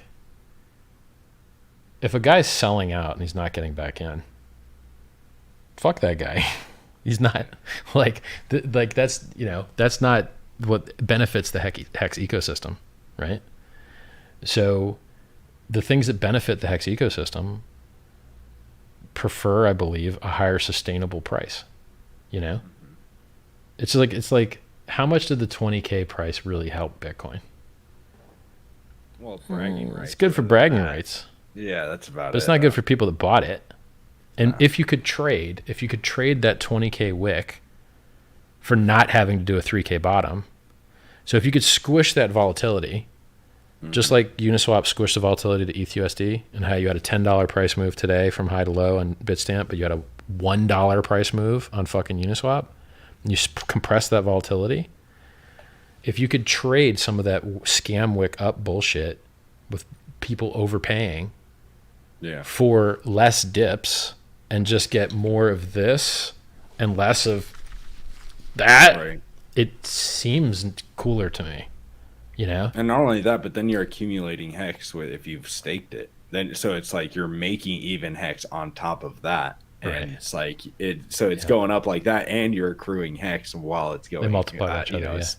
Right. That's what I always see as crazy. The shares, man. We're like I don't know how my predictions will be, but in 10 years, it was like, right now you get 4 Hex per trillion shares. And if it stays at the same amount as percent, in 10 years, it was like 200 or 300 Hex per trillion shares. And that's the funny thing about the interest rate. It's crazy. Like, okay, everybody stakes. So now there's no market supply. So yeah, you're getting paid less Hex to stake, but the price is probably flying up. Yeah. I always have to say, like, if static or increasing demand, because if there's no demand, then this shit don't matter. But there's obviously demand, because look at the adoption, right? And then if nobody stakes, well, then the people that do are just getting like a shitload of coins, right? Like I think they're getting average length, average size stakers getting 28% now or something. Yeah, something pretty good. Crazy. Yeah. I love the system. Dude, the shares where you put how many trillion, like, dude, that cleared up so many things. Cleared up so many things, because it was really hard, because it was like, okay, I get it that I have shares, right? I'm getting paid this much, but I couldn't see it on a chart. And once you put like that how much I'm getting paid on every day on there, I was like, holy smokes, okay, this is real now. Now I can see how many I'm getting per trillion shares, right? And you can see how many trillion shares. It'd be cool to see like how much you got paid daily or something like that. Dude, and the funny thing is, the fucking math is actually so easy to do that it makes me sad that it's not there. Here's how easy the math is to calculate what the average fucking payout is. You go to go.hex.com, you click, you just go to go.hex.com, and it shows you day payout total. Yeah. And that is how much the stakers got paid every day. Yeah. So the total staker class got this much this day. So we can go to go.hex.com right now. And so everybody go to go.hex.com. If you look, and this is not even logged into MetaMask. Like, MetaMask is installed, but it's not even unlocked. It still shows you. Today's day 299. Current supply HEX, 346 billion. Big payday, 183.75 billion. Daily data. Scroll down. Day 298, which was yesterday, there was 10 million total Terra shares, T shares, and there was 4.1 payout per share. Now, the day before there was more because of emergency end stakes. Right. And now you do need a piece of data that's not on here. You have to go to hex.live or hexinfo.io and look up how many staked coins there are. So everybody go to hex.live and let's look up how many coins are staked. So right now the total the total locked hex is 55 billion. Yeah. No, it's 214 million. Right? Stake. No, the locked hex is 55 billion. Okay. I was thinking about USD dollars. Sorry. It's okay. So now we know that there's 55 billion locked hex, and that yesterday they made 41.8 million hex interest for that day. Yeah. And then we just divide them. So what is 41785,329? 41785,329. That's yesterday's interest to the staker class divided by 55 billion. 55, 123, 123, 123. And then let's say you made that 365 days, linear, non-compounding, times 365. It's 27.7% interest yesterday. Pretty good. Average. Yeah, that's average, yeah. So it's pretty good. Now, was that math hard? No, we literally just divided day payout total times the total staked hex. That's it. That's all we did, and we multiplied by 365. God, you'd think it would be easy to put that in the fucking go.hex.com, right? You'd be like, man, you just fucking divide the two things that you obviously know, and then multiply by 365. Can't be that fucking hard, right? Yeah. It's all right. Software, hey. Yeah. Goddamn hard. Be happy you have this payout per T-share. Now, people that were staked on the day 274, what the fuck? I didn't even know you could zoom in. You can zoom into different time zones on this chart. I didn't know that. Wow. You can like highlight a zone and zoom in. Cool. Yes, I didn't even know you could do that. No, I didn't either. Fancy. All right. Nice. So if you just mouse over, you can see that there was like a really big payout on. Oh fuck! I'm zoomed in the wrong. F5, save me. Yeah, there was like a really big payout on day 275, where it was like 5.7 on that day. So like on that day, so this was day 275. Let's see what guys made on day 275. Well, I'd have to have historical staked hex for that day, right? Which I don't have in front of me. Probably Hex.Vision has that. But those guys obviously did very well because you can tell how many was staked. You can roughly tell how many hex were staked by counting the shares. We do have a historical record of the shares. Actually, you could calculate. I think you could use these columns of data to like reverse figure out how many hex there were staked that day. Because you have the payout total, you have the shares total, and you have the payout per share. Nah, I wouldn't. If someone made like long stakes, yeah, you can't use. You would need more data because longer stakes are gonna get more shares for less hex. You know. Yeah, I think. But anyway, yeah, whatever. I think. So the math isn't hard. Day payout total divided by total staked hex off hex.live times 365. Yeah. Times 100 is your APR. Linear. That's insane. By the way, that's insane. It's so after the big payday, it goes to 3.69. Well, and that's not it's even gonna be less. That's just it's gonna be less than 3.69. Nobody's gonna actually see it. It'll be because you only get it when you have stake ends, and the average stake ends 4.5 years from now. Right. So that's massively delayed. So the maximum inflation is 3.69. But you're not going to get that, obviously, when people aren't minting their coins. Right. So, like, you need people to end their stakes for that inflation to ever occur. And then you need that inflation via end stakes to occur in order for the quantity to go up, in order for future inflation. So you're not only getting delayed inflation, you're getting delayed inflation forever. because less inflation now means less inflation later, because the inflation later is based on a larger supply from earlier inflation. Okay. So I don't know when we'll ever actually have 3.69%. I'm not sure. But that's just the max. Well, I mean, wouldn't it be if nobody was staked? Because that would require everybody not to be staked, right? 0% of the people would have to be unstaked for it to get 3 points. Well, not 0, like 0.1 or whatever the lowest amount of. Like one person staking. I think you got to model all that shit. I just know it's going to be low. Yeah, that's crazy. Right, because I know the max is 3.69, so any type of difference from that means less. Yeah. So that's crazy. So 369. So that's after the big payday. So so after the big payday, we're gonna have, would we say 450 plus 100? I think it's like 476 is my guess. Okay, it's really a function of how many people use self-referral or not. Right. The more people that don't self-refer, the less inflation, the lower that number is going to be. The more people that do self-refer, the more inflation, the higher the number that's going to be. So roughly, I mean, my guess is like 476 if people behave the same way they have been behaving. And with the big payday, 650. That's plus 183.77. Yeah, I'm just rounding. 650. 183.755. So it's 180.3. I'll just add them up.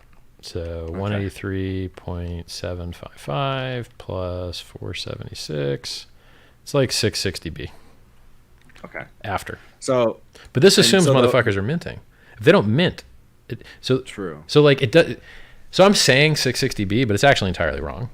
Yeah. Because that big payday credit, it won't hit. It doesn't exist until you mint it. True. So really, the supply is going to be 476B plus whatever people actually mint. Right. Okay. And I don't know how many people are going to be minting. And then if they mint and then restake, the coins get burnt again. Yeah. But they'll still be counted as like total supply. So I mean, it's 306 or it's 3.69 off of that number, right? That's how you could like. Well, that's the funny part is it's only unminted. So it's only processing on the coins that have been minted. So when the big payday hits and it's just credit and no one's minted it yet, inflation's not being paid on it. Not. Okay. So you're going to have a fuckload less than 3.69%. You really are. Yeah. Because you would need all those coins to have minted at least once, which they can't because they're staked, right? Mm-hmm. So like I would love the first day after BPD to be like, yo, look at the inflation rate. Isn't that crazy? Because it ain't going to be 3.69. Yeah. I mean, okay. It depends on how you count it. If you're counting it, it's going to be less than 3.69 from inflation from the inflating system. Right. But if you just look at like, oh, well, this guy didn't mint his coins yet, and so now he minted his coins. Do you count that as inflation, even though we already knew they existed? You know what I mean? Right. Yeah. So it's like, do you count coins that you knew existed? It's going to be. That's a math nightmare. Dude, it's like, here's my opinion. Why does anyone actually give a fuck about the supply? Why do you actually care about the supply? Why do you actually care about the number? Because you think it's going to affect price. Right. That's why. And what actually affects price? Timing and onboarding of new users. Yeah. So it's like, yes, we can try and, it's like, did Bitcoin hyperinflating like fuck for 10 years hurt its price performance? Yes, but not enough to not make it one of the best appreciating assets that's ever existed in the history of mankind. Yeah. So. It is kind of crazy that you could sell the amount of that they sell every 10 minutes when they mine that, and they can still get a $20,000 Bitcoin. Yeah, there's so much buy pressure because the world is so big and the money has to go somewhere that it can cancel out the $6 million an hour of sell pressure. Right. It's a lot. And I had somebody ask me the other day, it was like, well, how many Bitcoins are there in the world? Well, how many HEX? Look at the HEX's supply, 600 billion. Crazy. It's like, stupid. Yeah, but if you look at all the Satoshis, you could get it like, how many Satoshis do you go down times that by? Isn't that how you would kind of? Well, that's like saying, yeah, but how many pennies are there in the world? And how many millionth of pennies are there? And how many billionth of pennies are there? It's like he doesn't understand unit bias. Yeah. Or stock splits or like math. You're just like, don't be stupid, dude. If you look on the chart, these low cap coins have the coins with lower quantity prices have outpumped the coins with higher quantity prices. Yeah. XRP outpumped Bitcoin at a lower quantity price. Like people, if you have $100 and you go on Coinbase, do you want to buy 0.000000001 Bitcoin or like 6,000, 10 60,000? Yeah. You're like, yeah, I want to fucking. Nobody wants to buy a decimal of some shit. It's too hard to reason about. We like whole numbers. Right. The number of hex that exist in the world was very carefully selected and analyzed to where it is. Very carefully selected to be what it is. So where were we at? We were talking about inflation. Yeah, so like hex is going to have insanely low inflation when compared to what is openly viewed as the total supply. Yeah. Because I guess most people measure the total supply to include the big payday. But if they didn't measure the total supply to include big payday, then the inflation rates would be higher, right? Yeah. So I think that you should include it. I mean, it's crazy that you'll have to like continue to look at the big payday for the next 15 years at least. After like one of the big things is like starting a stake. That I think there's going to be a lot of people that start 5,555 day stakes the day before the big payday or the adoption amplifier ends, right? To get the longest stakes that will ever be in hex, that can get that big payday bonus. So it's like, and then you're gonna see like this is where all the game theory with the big payday that I think is going to be really cool within that last week, where you're going to see people emergency end stake because they want to get that big payday bonus and they want to stake them out for longer, and then you see people are going to start front running it. There's also going to be a lot of stakes. I don't know, man. It's so crazy. People that have like long stakes are like, hey, look, everybody's going crazy. Yeah, it's gonna be like, thank you for all those emergency end stakes. Look, volatility. Like, yeah, exactly. Staker unaffected.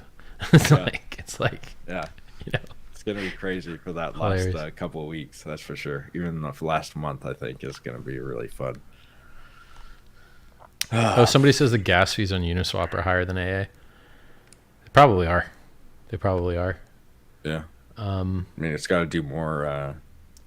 Yeah, it's got to do more computation. Yeah, and computation. HEX was written very efficiently. I mean, Uniswap was written pretty efficiently too, but I think that guy's probably right. I'm kind of glad that the Uniswap guys have that list now. You can drop down list. Thank God. Right. It still doesn't work properly, right? Like if you select the list, if you like click a URL that takes you directly to the contract address, it still gives you a fucking warning, even though you have the list selected, which is obviously stupid. Yeah. It is open source software. Maybe someone in the HEX community, hint, hint, could fix it so that you could use a contract address in the bar and then not get a fucking warning if it's in the list you already have selected. That'd be handy. HEX crypto developers. Let's see. That's all I got, man. Somebody asks, how do I self-refer? Go to go.hex.com, click refer, copy your link, paste your link in your fucking URL and hit enter. Click your own link. As long as you didn't click anyone else's links, you are now self-referred. You can hit Control-Shift-I to bring up the Explorer, like analyze shit. So hit Control-Shift-I. Do I have that reprogrammed here? Oh, no, I just hit the wrong thing. I thought it was F11. Does that work too? 12. Let's try it. I'm not trying that. Fuck you, I'm not hitting any F keys. No. So if you hit Control-Shift-I and then you click Application and the tab, Application, and then you click in the storage area, it says Cookies, and then you click go.hex.com. It's going to show you your A, which is your address, and then your R, which is your refer address. You can delete your R and then click your own link and then refresh this by either hitting F5 or hitting Control-Shift-I twice, and then you'll see that you're self-referred. And then you can enter the adoption lobby and you'll get your own 32% bonus. But if you click someone else's referral link, that shit's going to get overwritten. You'll have to manually go in there and clear it again. hopefully you guys all forget how to do that, and the honest referrers get bonuses because they work hard for them. Like Mr. Hex.Doctor here. If you go to Hex.Doctor, you're going to get a 10% bonus. And then you don't have to go through all of this Control-Shift-I tomfoolery. Yeah. So on a personal note, there's a ski cat, a well-known ski cat that's giving out 500,000 hex if I can lose 15 pounds in the next before the big payday, and then if Richard Hart can lose, well, it looks like you're down some LBs, bro. So you're looking good. Like, no, is that? I heard you say you were a stress eater. I'm also a stress eater. Yeah. Betting on big payday coming up and eating less is like, it's probably a bad bet. You're fucked. There's no way that guy. You're not like. You can hit your target, dude. I'm not setting any kind of way. Well, I've already. It's like my birthday was yesterday. You know, like my parents are wanting to celebrate my birthday in a couple of days, and then like you got family gatherings coming around. I'm like, dude, I've been doing the fasting. Like he's gonna give me 1 million hex for fasting, and I've been doing that. I've been strict on that. Yeah, that's exactly. Like, almost 2 million hex. So I think that's a lot of money. Yeah, it's like $3,000 probably, right? Yeah, something like that. I don't know. It's a lot of money. Yeah. So, well, a ski cat, you know, I'm keeping up with at least the fast. I don't know. If ski cat hits the donuts like mad. I see. I watch HEXologist stream all the time, and it's at dlive.tv, letter D live.tv /HEXologist, and he live streams every night. And it's fucking awesome. Love watching. 7:40 p.m. Eastern time. Yep. If you guys want to come over there, but yeah, it's so there we go. If by some reason that you've lost 15 pounds in the next, if I get into like a tragic accident and lose a leg or something, maybe 15 pounds there. But yeah, it's all right. It's all right if it doesn't happen. You know, I'm not no hard feelings. Good of them to put a fucking incentive out there to get us all to live longer. I appreciate the effort. Maybe magically, luckily, it'll happen, but yeah. Maybe after big payday, it seems like it's going to be so much easier. Right. Yeah. After big payday, I got big plans. I'm just looking at the questions we got here. Oh yeah, no problem. I like fasting. You see any good questions? Could Richard go over the self-referral once again? That was like 20 minutes ago, though. So, pretty sure I covered it real well. Control-Shift-I. Application, storage, cookies, go to hex.com, delete the R, click your own link, hit refresh.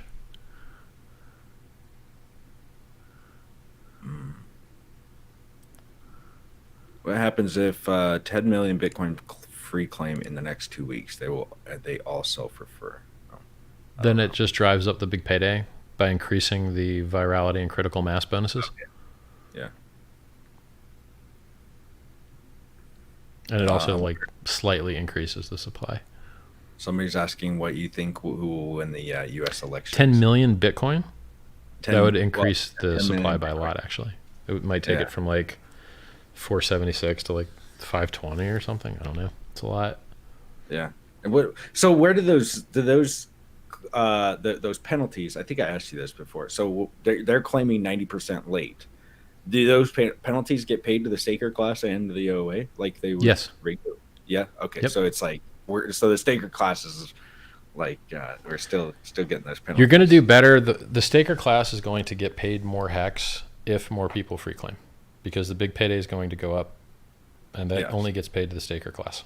Mm-hmm. The supply will also go up. So, in hex payout terms, the stakers get paid. And they don't just get they get a larger percent of the pie, and they get more coins. And the origin actually gets less. If people would free claim more, the origin address would get less. Right. Yeah. So, like, free claim. Go free claim, motherfuckers. But then, well, I read an article the other day that it said 80% of Bitcoin is in speculative like investment. So it's probably 80% is on like exchanges that can't free claim. Correct? Like, so it's like. So pretty much like 20% was like where we should be aiming, because it doesn't look like anybody even has control of their keys anymore of their Bitcoin. And but those bonuses are paid out on ones that could have claimed. Oh, okay. So you could like that the bonus is not artificially starved by trying to get people to claim that can't. It only counts people that could have. There's some that are unknowable. So like if you use pay to script hash, we can't know what type of script it was until you actually. I ain't even gonna explain that shit to you, man. It's too goddamn hard. Understanding addressing systems in Bitcoin is a joke. I'm not even gonna try and explain it to you, man. It just seems like you put in a lot of work for it, and like it was just like it was kind of a slap in the face. It was just like it seems like you did a lot of work for it, and then it was just like Richard Hart, we hate him over here in the Bitcoin land. It's like, did you get it for free, you idiots? Yep. True.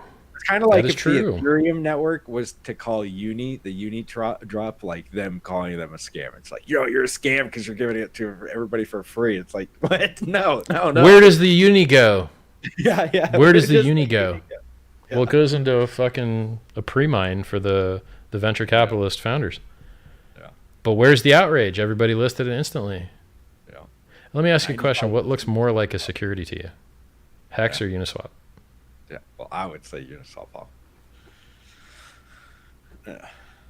And 95% of it is in the top 100 holders. 95% of all of the Uni.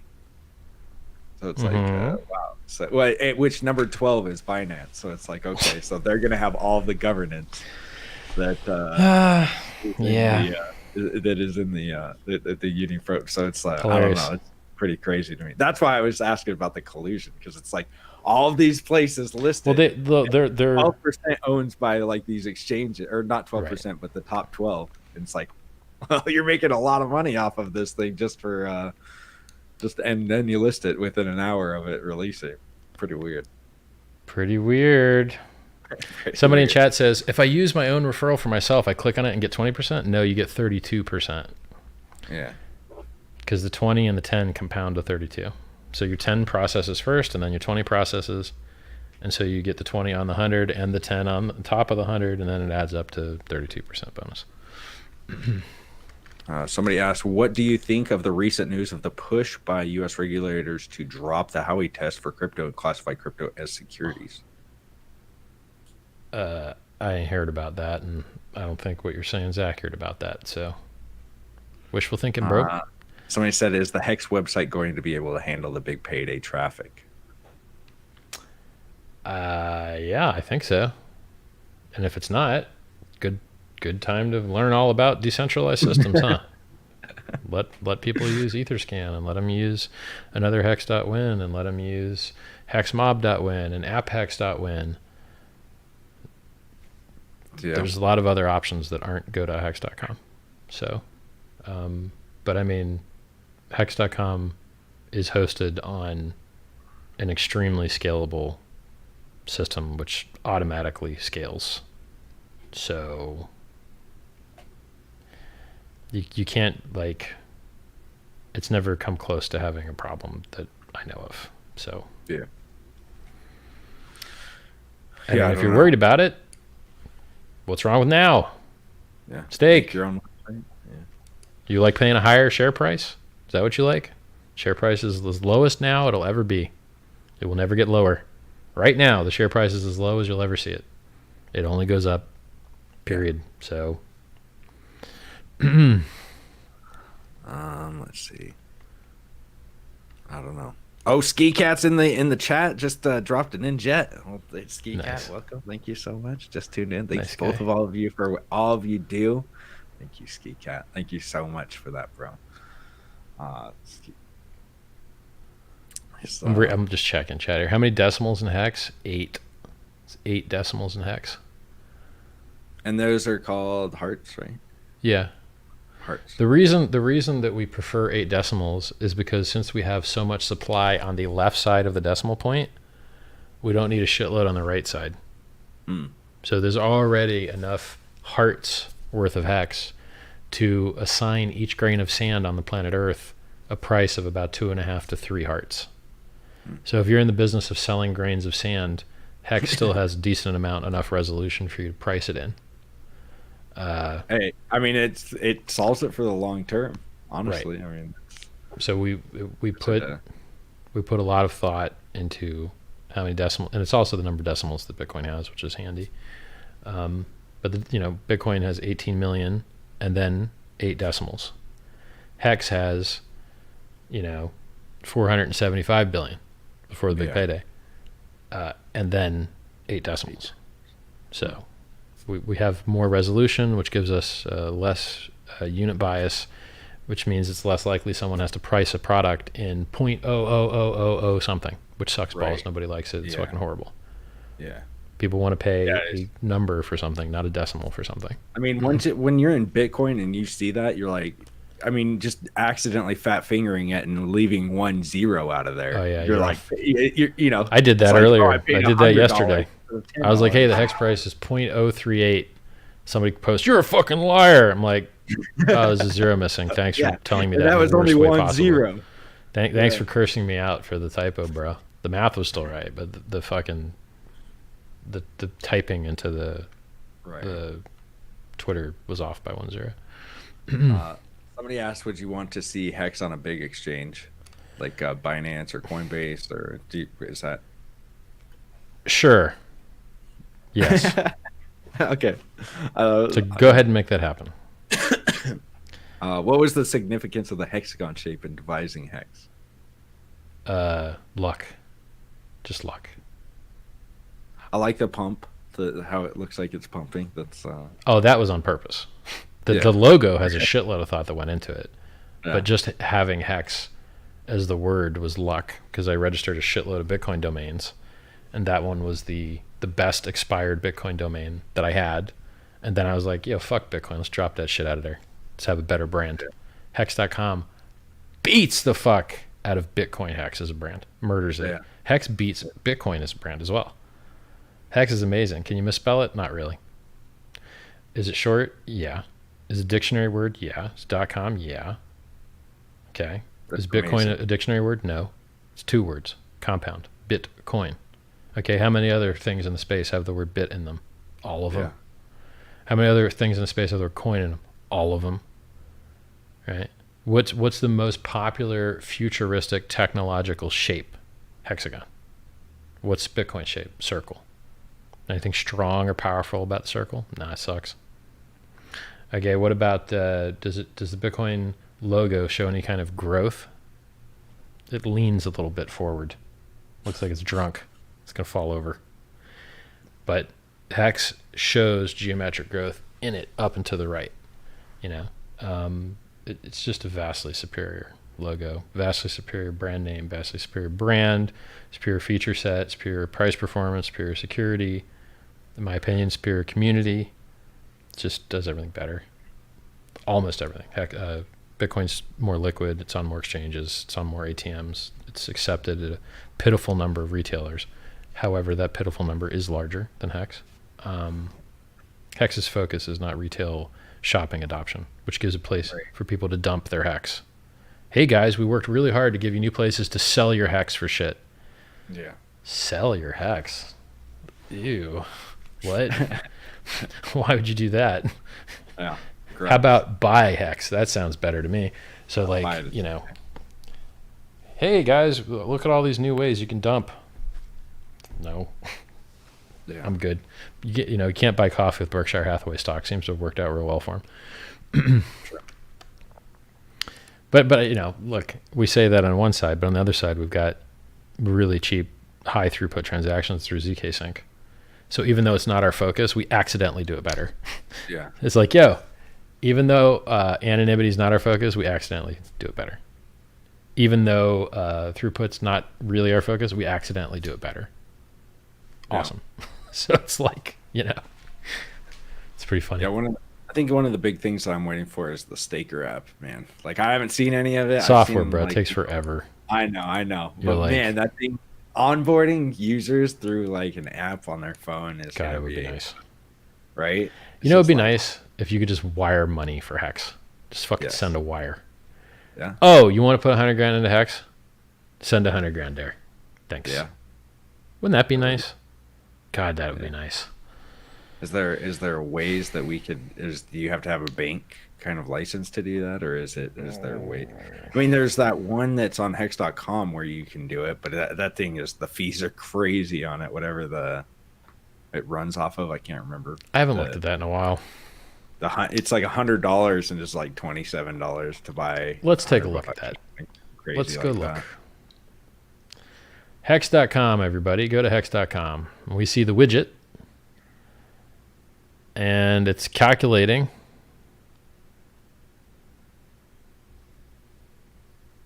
Ew. Yeah. Why? Yeah. Hold on. Let's try different currencies here. Yeah, I think even the GBP is really bad. Maybe it's doing it wrong, though. It could just be wrong. So let's check. It could just be lying about the slippage. Oh, and the slippage is 10%. Maybe, or maybe it's wrong. Yeah. Let's look it up. So let's go to Uniswap. I mean, I already did this math earlier, so I already did this math earlier, and like 1 ETH was like 98,876 hex if self-refed. Yeah. So then let's put in 1 ETH here. Hope the price didn't move too much. So 1 ETH right now, or then, was like 353. Still 353. Cool. So let's use 353. Gives us 353 USD. Is going to give us 70,009. Whereas on Uniswap, it would have given us 98,876. 70,900. Now this USD pair we already know is always fucked. So USD one's not the best one. So let's try the GBP one. And let's convert 353 ETH to 353 USD to GBP. It's 278 GBP. And let's stick that in go.hex.com.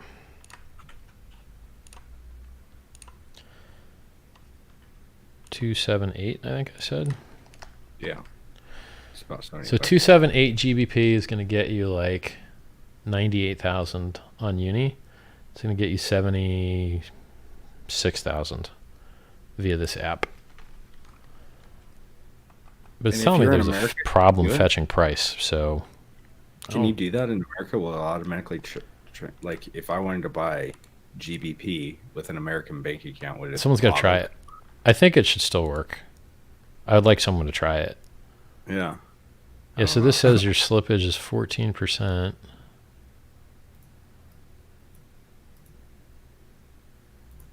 Oh, I gotta enter that other number in there. 277. Yeah, these rates used to be very good. I think what happened is that they have to pay the Ethereum fees to send you the shit. And then they probably ratcheted the system up to make up for the horrible fees. Yeah. Because they have to pay fees to execute a trade on Uni. And then they have to pay the fees to send that shit to you.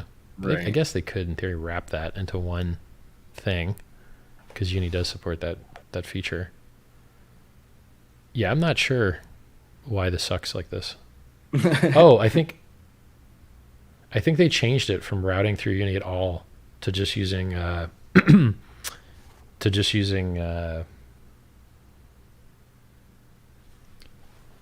hit BTC liquidity. I think the reason these slippages suck is because they're using hit BTC liquidity, which is like a BTC pair. Yeah. And then, yeah. Oh, so it's got to route through Bitcoin and then set. I'll try and find out what's going on with this shit because that does not look like a fabulous price. But so let's try a different method, right? So you're trying to pay with credit card. Well, this would be by wire, which should be fucking better. Right. What if we try and do it by wire? Does it unfuck itself? Or you can't? Like wire on MetaMask? Well, I mean, so this thing gives you an option to buy by card or bank transfer. You can click card payment. Maybe the slippage on card payment is less. Nope. Looks the same. All right, so let's try this other link on hex.com, which is the buy hex with credit card A. Let's see what that gives. Maybe that's better. Yeah, bank transfer is actually better. Well, there's this Indocoin thing, right? Oh, yeah. So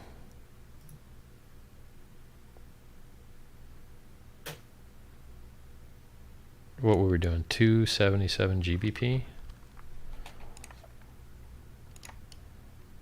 That's going to give you 71,000. Seems like the same. And then what if we use USD, which I'm not even sure if you can, but hey, it goes in the drop down. Let's try it. 353 USD. Oh, there we go. Okay, this is a good price. Or better. So 353 USD, which is 1 ETH. Mm-hmm. Self-referred gives you like 98,876. Oh, I'm using an asshole price. I'm fucking this math up. You can't. This isn't the Uniswap price. Yeah, it's 98,876 is the wrong number to compare against because that's not the Uniswap price. Yeah. So let me go pull the Uni price again.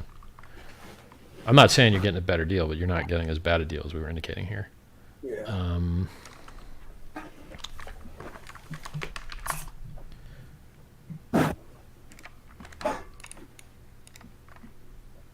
Now look, when you go to Uniswap and you just put 1 hex, you got to add some zeros to that shit because it does some weird routing and tells you the wrong price. So you got to keep adding zeros until you look at the router and the router stops trying to route you through some weird pair and just gives you the legit pair. So right now, if I just put 1, it's like, okay, we're going to route you through wETH and then DAI and then hex, and you're only going to pay like 1105. But then you add some zeros, right, which you need to get like a normal, like your fees don't cost more than your transaction shit. And then you're like, oh, it's actually 1117. So to get the real price, you got to add some zeros in there. So the real price is like not 111, it's 112, I guess. Yep, 112. So 4 zeros. 40. Well, I'll just do this in the calculator. Times it by 1 ETH. Oh, this is hex to ETH. Hold on. So I'll just do 1 ETH to hex. You get 80,000. You don't have to do all that shit I just told you if you're just using 1 ETH instead of 1 hex. Yeah. So 1 ETH gives you 89,474, which is way fucking less than the 98,900 I was using a moment ago to compare against. So these numbers are much closer than they were. So if you go through app.uniswap.org, you're getting 89,474. If you self-refer and you do AA, and we don't know how many other people will join towards the end of the day, people tend to join. But if no one else joined and it was just the price, of a minute ago or 10 minutes ago, you would have got 98,876. But the market price as it is right now, and probably that price, like people join, probably you get less hex. So 89,474 is the market price of 1 Ethereum will get you on hex right now. And you're gonna have to pay like $6 of fees or some shit to run this trade, or maybe it's $8. I don't even know what a Uniswap trade costs right now. So 1 ETH equals 89,474, and then to make our lives easy, we'll just do USDC instead, and we'll do 100 USDC equals 252 or 25,224. So 100 USDC equals 25224. I'm sorry, 25224.8. So we'll call it 25225. That's what 100 USDC gets you. Now let's see what 100 USDC gets you on Indocoin. Using the USDC dropdown, about 20. You're getting the same shit. Actually, you're getting more.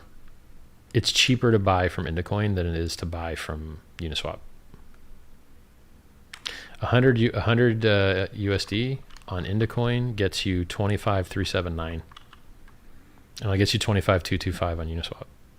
So it's actually cheaper to buy HEX by credit card. What? Is that the same thing on hex.com? Yeah. But you got to click the link. It's a link to Indicoin. It's not the box that's just sitting there. Okay. Yeah, this is the Indicoin link. So on Indicoin, if you drop down to USD, which I don't even know you could use, but hey, fucking, I hope you can. That's awesome. I hope you can.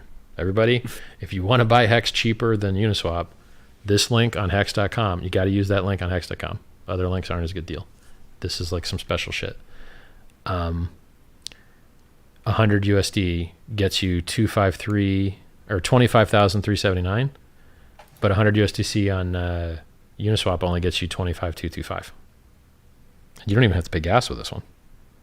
So you don't have to pay gas, and you're getting more for your, and you might be getting some bonus points on your credit card, and you're getting a cheaper price than Uniswap using this link.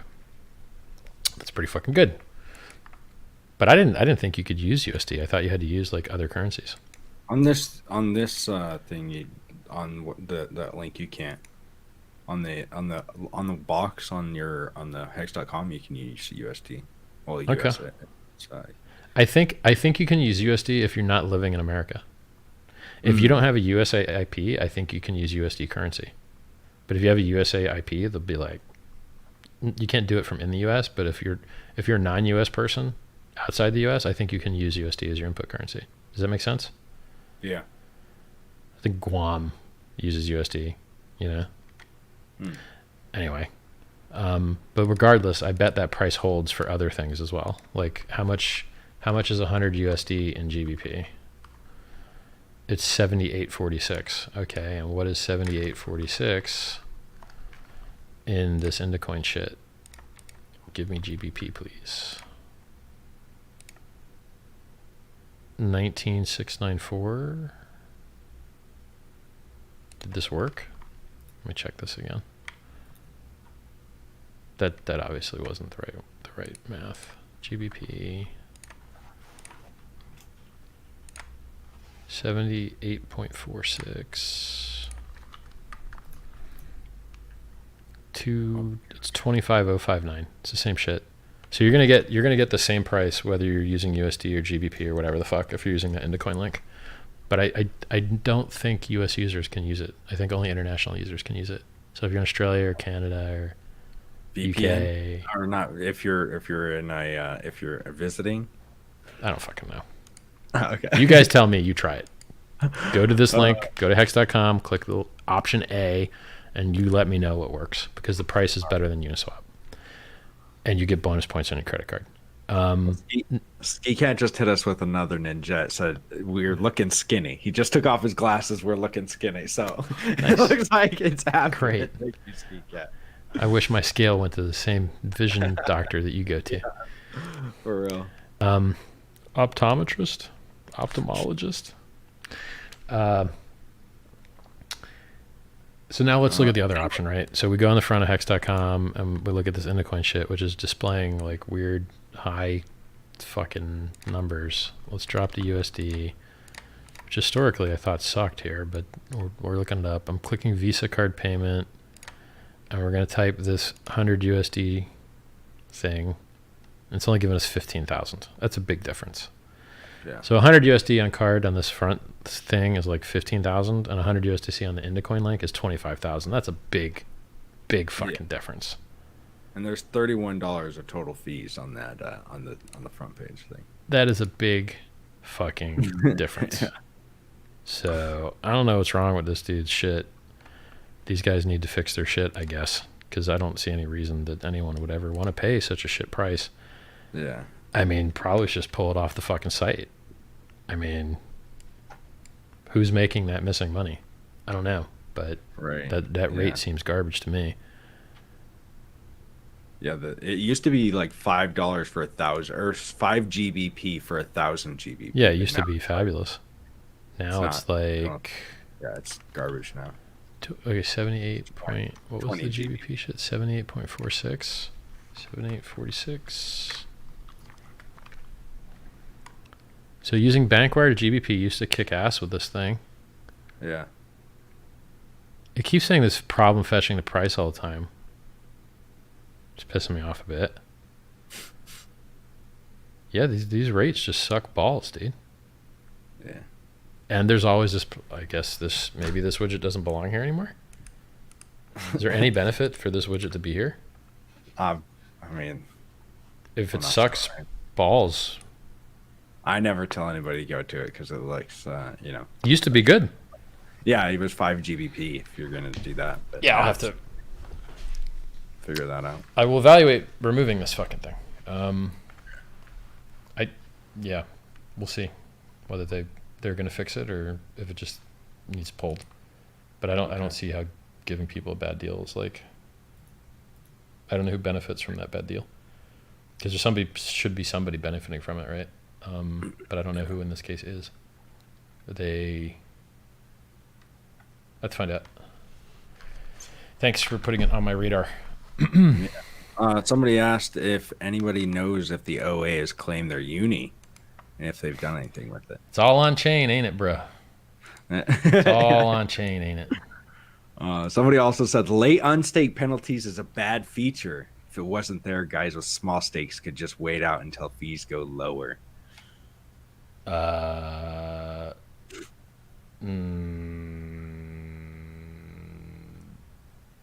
don't really agree with that.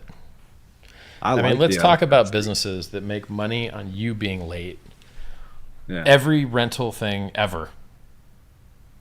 Cars, videotapes, CDs, tuxedos, every rental thing ever.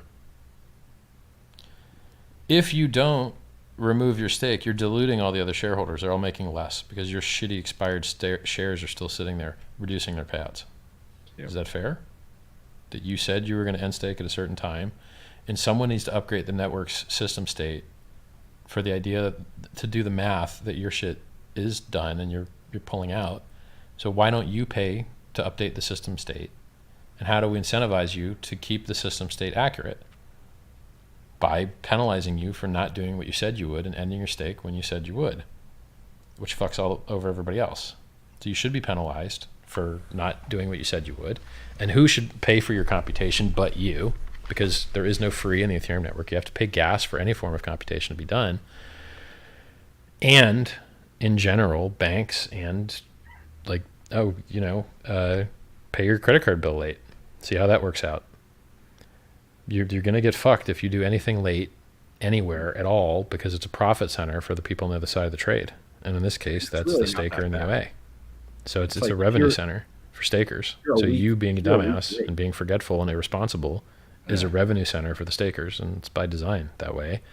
And it's required for the network system state to be kept accurate and timely. So it's 2-for-1 good thing. The reason, by the way, that bigger pays better exists is so that people combine their stakes into larger amounts to reduce load on the network. So maybe make bigger stakes that are longer, and then you don't have to worry about gas fees so much. Do those shares continue to dilute everybody, the ones that are not staked? Yeah, but in theory, that dilution might be beneficial to you, because so when a person starts incurring late end stake penalties, they get credited to the people that were staked. Does that make sense? Yeah. So if a guy nukes his account to 0 by not end staking for 102 weeks, he doesn't get anything, and the stakers in the OA get everything. Yeah. So would you prefer that, where that guy gets nothing and everybody else gets his stuff? Or would you prefer that someone run a good accounting function and stop him bleeding out and update the share rate system to have less shares? See, the thing is, I think a good way to visualize this is when he nukes himself with penalties, that is a redistribution of HEX coins from him to other people. Yeah, and the staker class that actually is, the people that are actually... Right.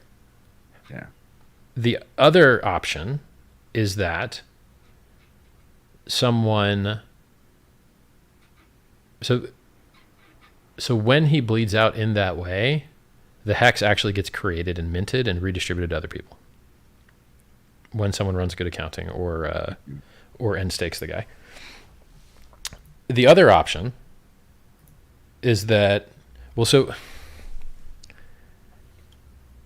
while that guy is bleeding out, the HEX that he would have been paid, that might have been minted, that might have caused inflation, doesn't cause inflation. So it delays inflation as well. My gut feeling is letting the dude bleed out and lose all his money to other people is game theory positive for the other people that got the money. I don't think that those guys end off better if they stop him bleeding out earlier. That's my gut feeling. Yeah. Because that guy obviously has less HEX, no HEX, if he bleeds out over 102 weeks or whatever. I mean, the bleeding starts after week 2, and then for 100 after week 100, he's at empty. Right. It's 2 years. It's a long fucking time. Right. Yeah, but it's if not you, like that big as long as you catch it within. Well, if you good accounting the guy and don't let him bleed out, 4%. if you good accounting the guy and you don't let him bleed out, he ain't giving any more penalties to the staker class, right, that he would have otherwise given. Yeah, but it just seems so. It's like, what is the upside for not getting that guy's HEX as a staker? I think when I talked to Kyle, he said it was the share dilution. Right, but okay. So the dilution occurs because he has shares in the system. Mm-hmm. The dilution, in effect, pays all the other stakers a little tiny, minuscule bit less to give himself that bit, right? Yeah. But if he's going to bleed out over time anyway, aren't you actually going to get that bit back from him anyway? Yeah. And so it's like, my gut feeling is that the staker class is going to end up better letting people bleed out than good accounting them. Yeah. That makes sense. Because like where is the input energy coming from? Like how are the stakers going to make more by being, quote, diluted less? Right. They're getting diluted less by giving this guy his full pay instead of a reducing pay every week that he doesn't. Right. So it's like he's not going to ever. I mean, if he's dead or if he's I don't. I mean, I just don't see. You're never going to see those HEX again. They're going to be gone forever, kind of thing. Where it's like, if you get diluted less, it's because a guy that was going to pay you a penalty isn't going to pay you that penalty anymore. Yeah. And then it's this equation of like, is there any system state in which this guy giving us his penalties, like it feels to me like the stakers do far better on the penalties. Right. Yeah. But I don't even know what percentage of penalties is even late end stakes. Because I think the vast majority of penalties is emergency end stakes, which are early. Right. Oh yeah. Like I don't think that late end stakes even make up a significant portion of the penalties at all. No, I check them on my daily show, like on the feed, and there's rarely any big ones. Rarely any big right. Late end So stakes. it's like, I mean, especially right now, right? Like we're only 300 days in. But so there's there's a hidden benefit though. The hidden benefit is if people earn a lot of HEX and they don't sell it, price be like, great, awesome. Yeah. The issue as far as price is concerned is the people that sell. So if a guy was going to get 100K of HEX out of a stake, but he fucks it up and gets 50K because of the emergency end stakes, and his plans were sell, well, would you rather the price get sold down by 100 or by 50K? It makes a difference on the price chart. Yeah. If you buy 100K, price moves a bit. Yeah. I mean, let's take a look. Like, we'll just go at the price chart and see, like, on the 1 minute chart, some guys buy or sell, and then see how much it moved the price, right? So let's go to uniswap.vision, and let's look at the ETH USDC pair. And let's jump down to the minute chart. Okay, here's a guy that just bought. He bought 125,000 hex. And that buy moved the price up. Well, let's find a bigger order. Let's find a nice juicy big order somewhere. Are there any juicy ones? What about you? I want to find a nice one.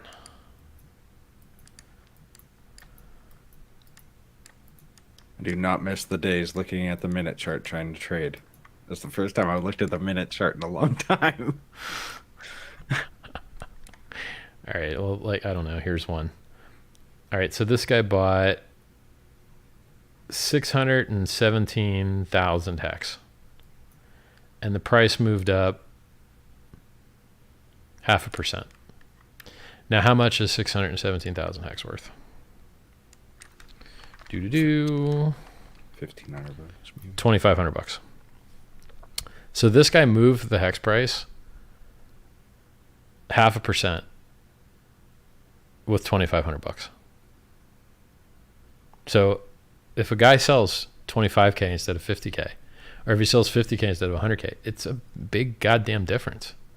Yeah. So like, yeah, like all these penalties, if you look at those 850 million hex of penalties, if those people didn't pay those penalties, like, and they just sold that shit instead, the price would be hurt. Yeah, that's a lot of money. The price would be fucking hurt. Yeah. I mean, there's only right. So when you go to hex.vision, it shows you how much liquidity there is on the pair. So like if you look at the ETH hex pair, it's going to show you that on V2, which is the most liquid pair, that there's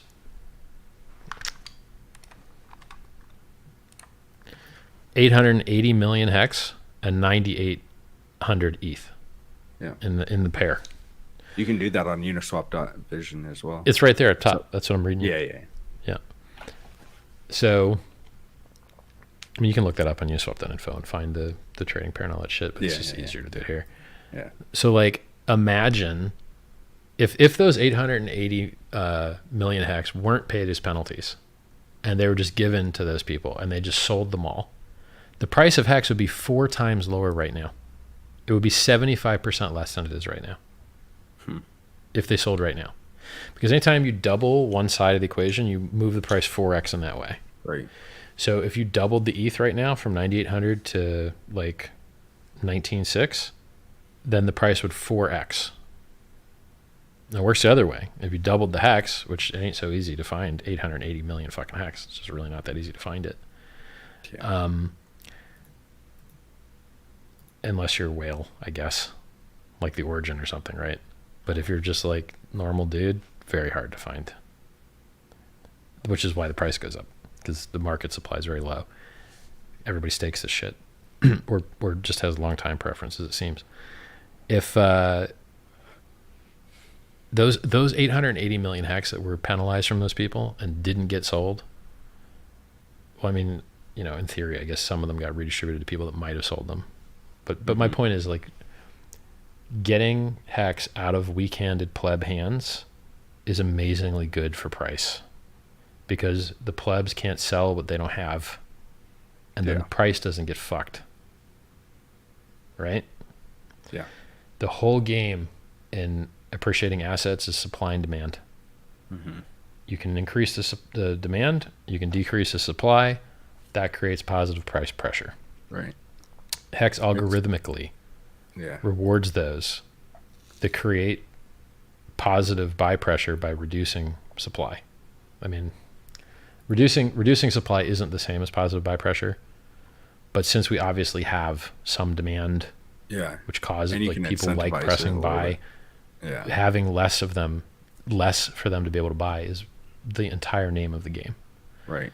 So I want to see. That's what Bitcoin loves. Like, they love saying, "Oh, we only got 21 million." That's like their big. Right. There's only 21 million, bro. Do you want to get one of them? Well, it works. Okay. Well, it does work as long as there's demand. You know, like if you have a limited supply of videos of you getting kicked in the balls, I don't know. That market probably saturates quickly.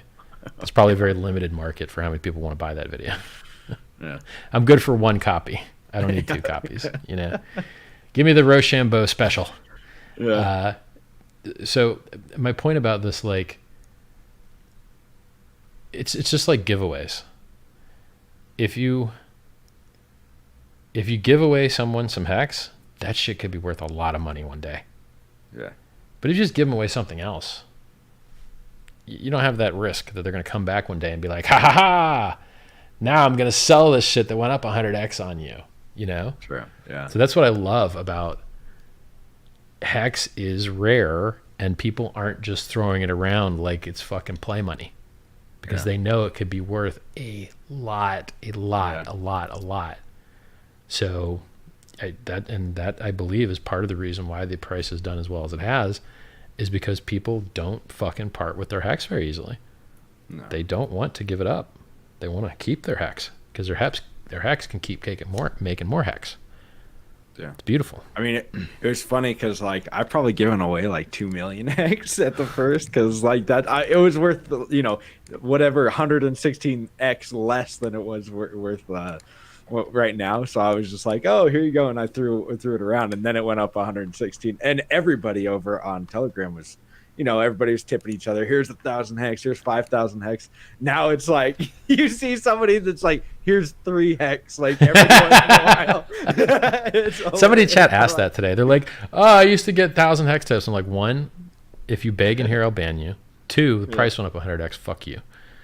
What do you think? Like, yes, it's fucking stealth beggar, man. What happened to the 1,000 HEX tips? Right. Yeah. Listen, weirdly named guy. Hilarious. Yeah, it's pretty funny, but yeah. So I learned my lesson pretty quick. I was like, oh, that was a lot of money. That was a little bit low. Yeah. But that's all right. You know, still made it up. Don't you got to do your normal show, or we're already on your channel? Yeah. We're already on your channel. Yeah, we're already on my channel. But so what's this day 300 shit, man? Okay, so day 300, if everybody's watching on Richard's channel, and I'm sure everybody on DLive knows. So day 300, everybody, I don't know who came up with it, but day 300, we're all going to be the Spartan Hexicans and buy 1 Ethereum's worth of HEX on Uniswap as the Spartan Hexicans. You know, we're going to set up a perimeter. All right. And, what is it called? Well, I would recommend you guys get in early to scare off other people. Yeah. And so we're in about 30 minutes. 30 minutes is when that kicks off. So it's a self-participation. So if you don't want to participate, that's fine. You know, no harm if you do. It's a good chance for you guys to learn about the referral system. Go to hex.doctor and get a 10% bonus. And we're using the AA. Sorry, excuse me. Yes, we're using the AA, not Uniswap. So get in there now. So if you can. Look, you can use hex.doctor and get a 10% bonus, or you can do some more advanced stuff and work for your 32%. Yeah, just click my referral link first, and then you can do the advanced after. You can just advance yourself right out, but just click the referral link first, just in case, because then you won't get any referrals. So, right. So yeah, man. But dude, great 300 days, blast, dude. Best 300 days of my life. Honestly, it's been the funnest. I'm so glad that I started streaming, because this coin is awesome. So I like it a lot. And everything that's been built, all the people that I've met have been some of the smartest, like most brilliant people in this community. So it's like, you are kind of like a little portion. I think that your followers are kind of who you are. Maybe not always, but you're like a little kind of portion of them. Like, and I think that you've created a bunch of people. You've got really smart people, like really funny people, right? And that's why we have all this stuff. It is cool. Like we do have some very smart people in the community. Yeah, and so it's like you've curated this to where it's at now, and it's so awesome. And on behalf of me and everybody else, I'm sure. Thanks for making such a great thing, man. Hey, man, I love watching. I know you don't get a thanks. You don't get a lot of thanks, so I appreciate everything I get, because man, ain't no shortage of hate. No shortage. Man says he's going to do a thing, does the thing, works perfect, does even better than people could have expected. Yep. Man gets demonized. Yeah. What? It's pretty The rough. fuck? Y'all should, like, everybody out there getting hacked, fuck all you guys. You should bow down. Yeah. Everybody out there price wrecked, fuck all you guys, bow. Everybody out there predicted the price wrong, bow. Everyone that talks shit, knees. Kneel before Zod. Seriously. Respect, you know? Fuck. Yes. I give respect. I know who's smarter than me, For real. and I know who's not, you know? Shit. Yeah. No. And I think that you kind of being like that, where it may have gotten some haters, but it also gets you some people that actually really like, okay, he actually does, you know, the people that stay and listen, they're like, oh man, he actually is brilliant. Like he has the brains to back it up. He doesn't just be like, I'm the smart, you know, he's not like a Pieter McCoy. I'm not the smartest. I'm smart, but Man, then, I'm pretty smart. Yeah. well, not, you know, you're probably the smartest person in cryptocurrency for like knowledge wise. Well, you know, area under the curve. Like, yes. There's people that specialize deeper down some parts. Right. Like there's some people that understand consensus networks a little bit better. There's people that understand development a little bit better. Right. But if you multiply development, consensus network, game theory, social theory, security, trustlessness, cypherpunk ideals, you multiply all that shit. I don't think there's anybody that's got more meat under the curve than I do. Nobody. Nobody. No. And so, I'm glad I found you, and thank you for making such an awesome product. My pleasure. 300 days. We got 51 days until the AA ends, so I'm super excited. Let's show all our stuff because I want to go. Okay, yeah. So mine's DLive.tv/HEXologist, just like how it's spelled right here. And on Twitter, I'm HEXologist31, I think. So whatever Twitter is, HEXologist31, at HEXologist31. And that's pretty, HEXologist clips on YouTube if you go there. Yeah, everybody should keep watching HEXologist live stream. So if you're watching me on YouTube, Twitch, Periscope, Facebook right now, go to dlive.tv. Now that's D, letter D, Live. Shitty brand name, right? Is it DE? We don't know, right? It's just D, just the letter D. That's why Hex is so much fucking better. I don't have to spell it to you, right? So dlive.tv, letter D, Live.tv, /HEXologist. He'll be streaming tonight more. He does his normal every night thing. Yeah, literally he's got right usually after 200 this. people a night watching, 186, something like that. And you can follow me on Twitter, twitter.com/RichardHartWin. You can follow me on youtube.com/RichardHart, youtube.com/SciVive, which I broadcast there sometimes instead of here. T.me/HexCrypto, 20,400 people in there today. T.me/SciVive, my free self-help book you can download. There's actually 2 of them. And what else? Free books, free chat, free coins, hex.com, hex.doctor for his referral link, hex.com if you're too dumb to want a free 10% bonus, which you would get by clicking hex.doctor. Yeah, come join us, man. You know, launch phase is over in 51 days. Is it 51? Yeah, it's like Fuck. that. Well, it's 51. Yeah, That I know, is man.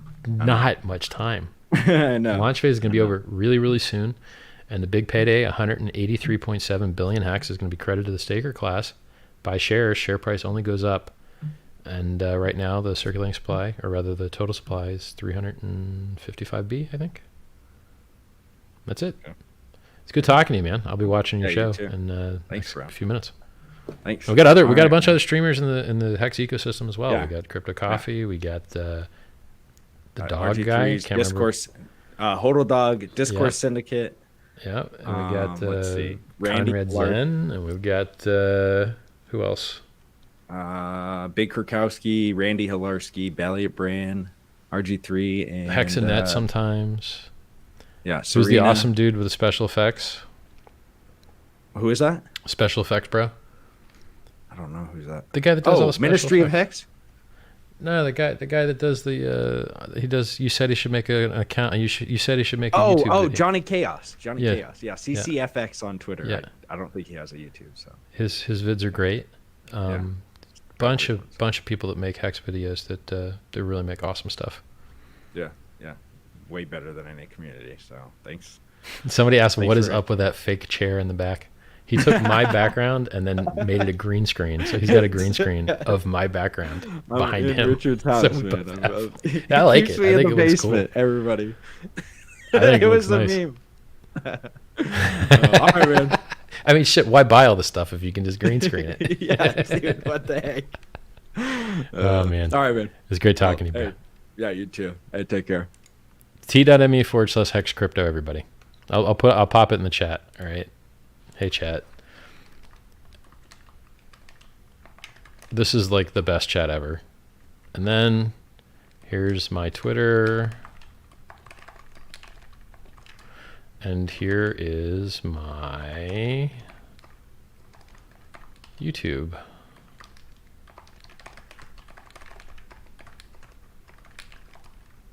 This keyboard sounds so good, doesn't it? It's beautiful. All right, guys. It's been a pleasure. Go to hex.com. Claim your hex for free. Transform your Ethereum into hex. Follow me on Twitter.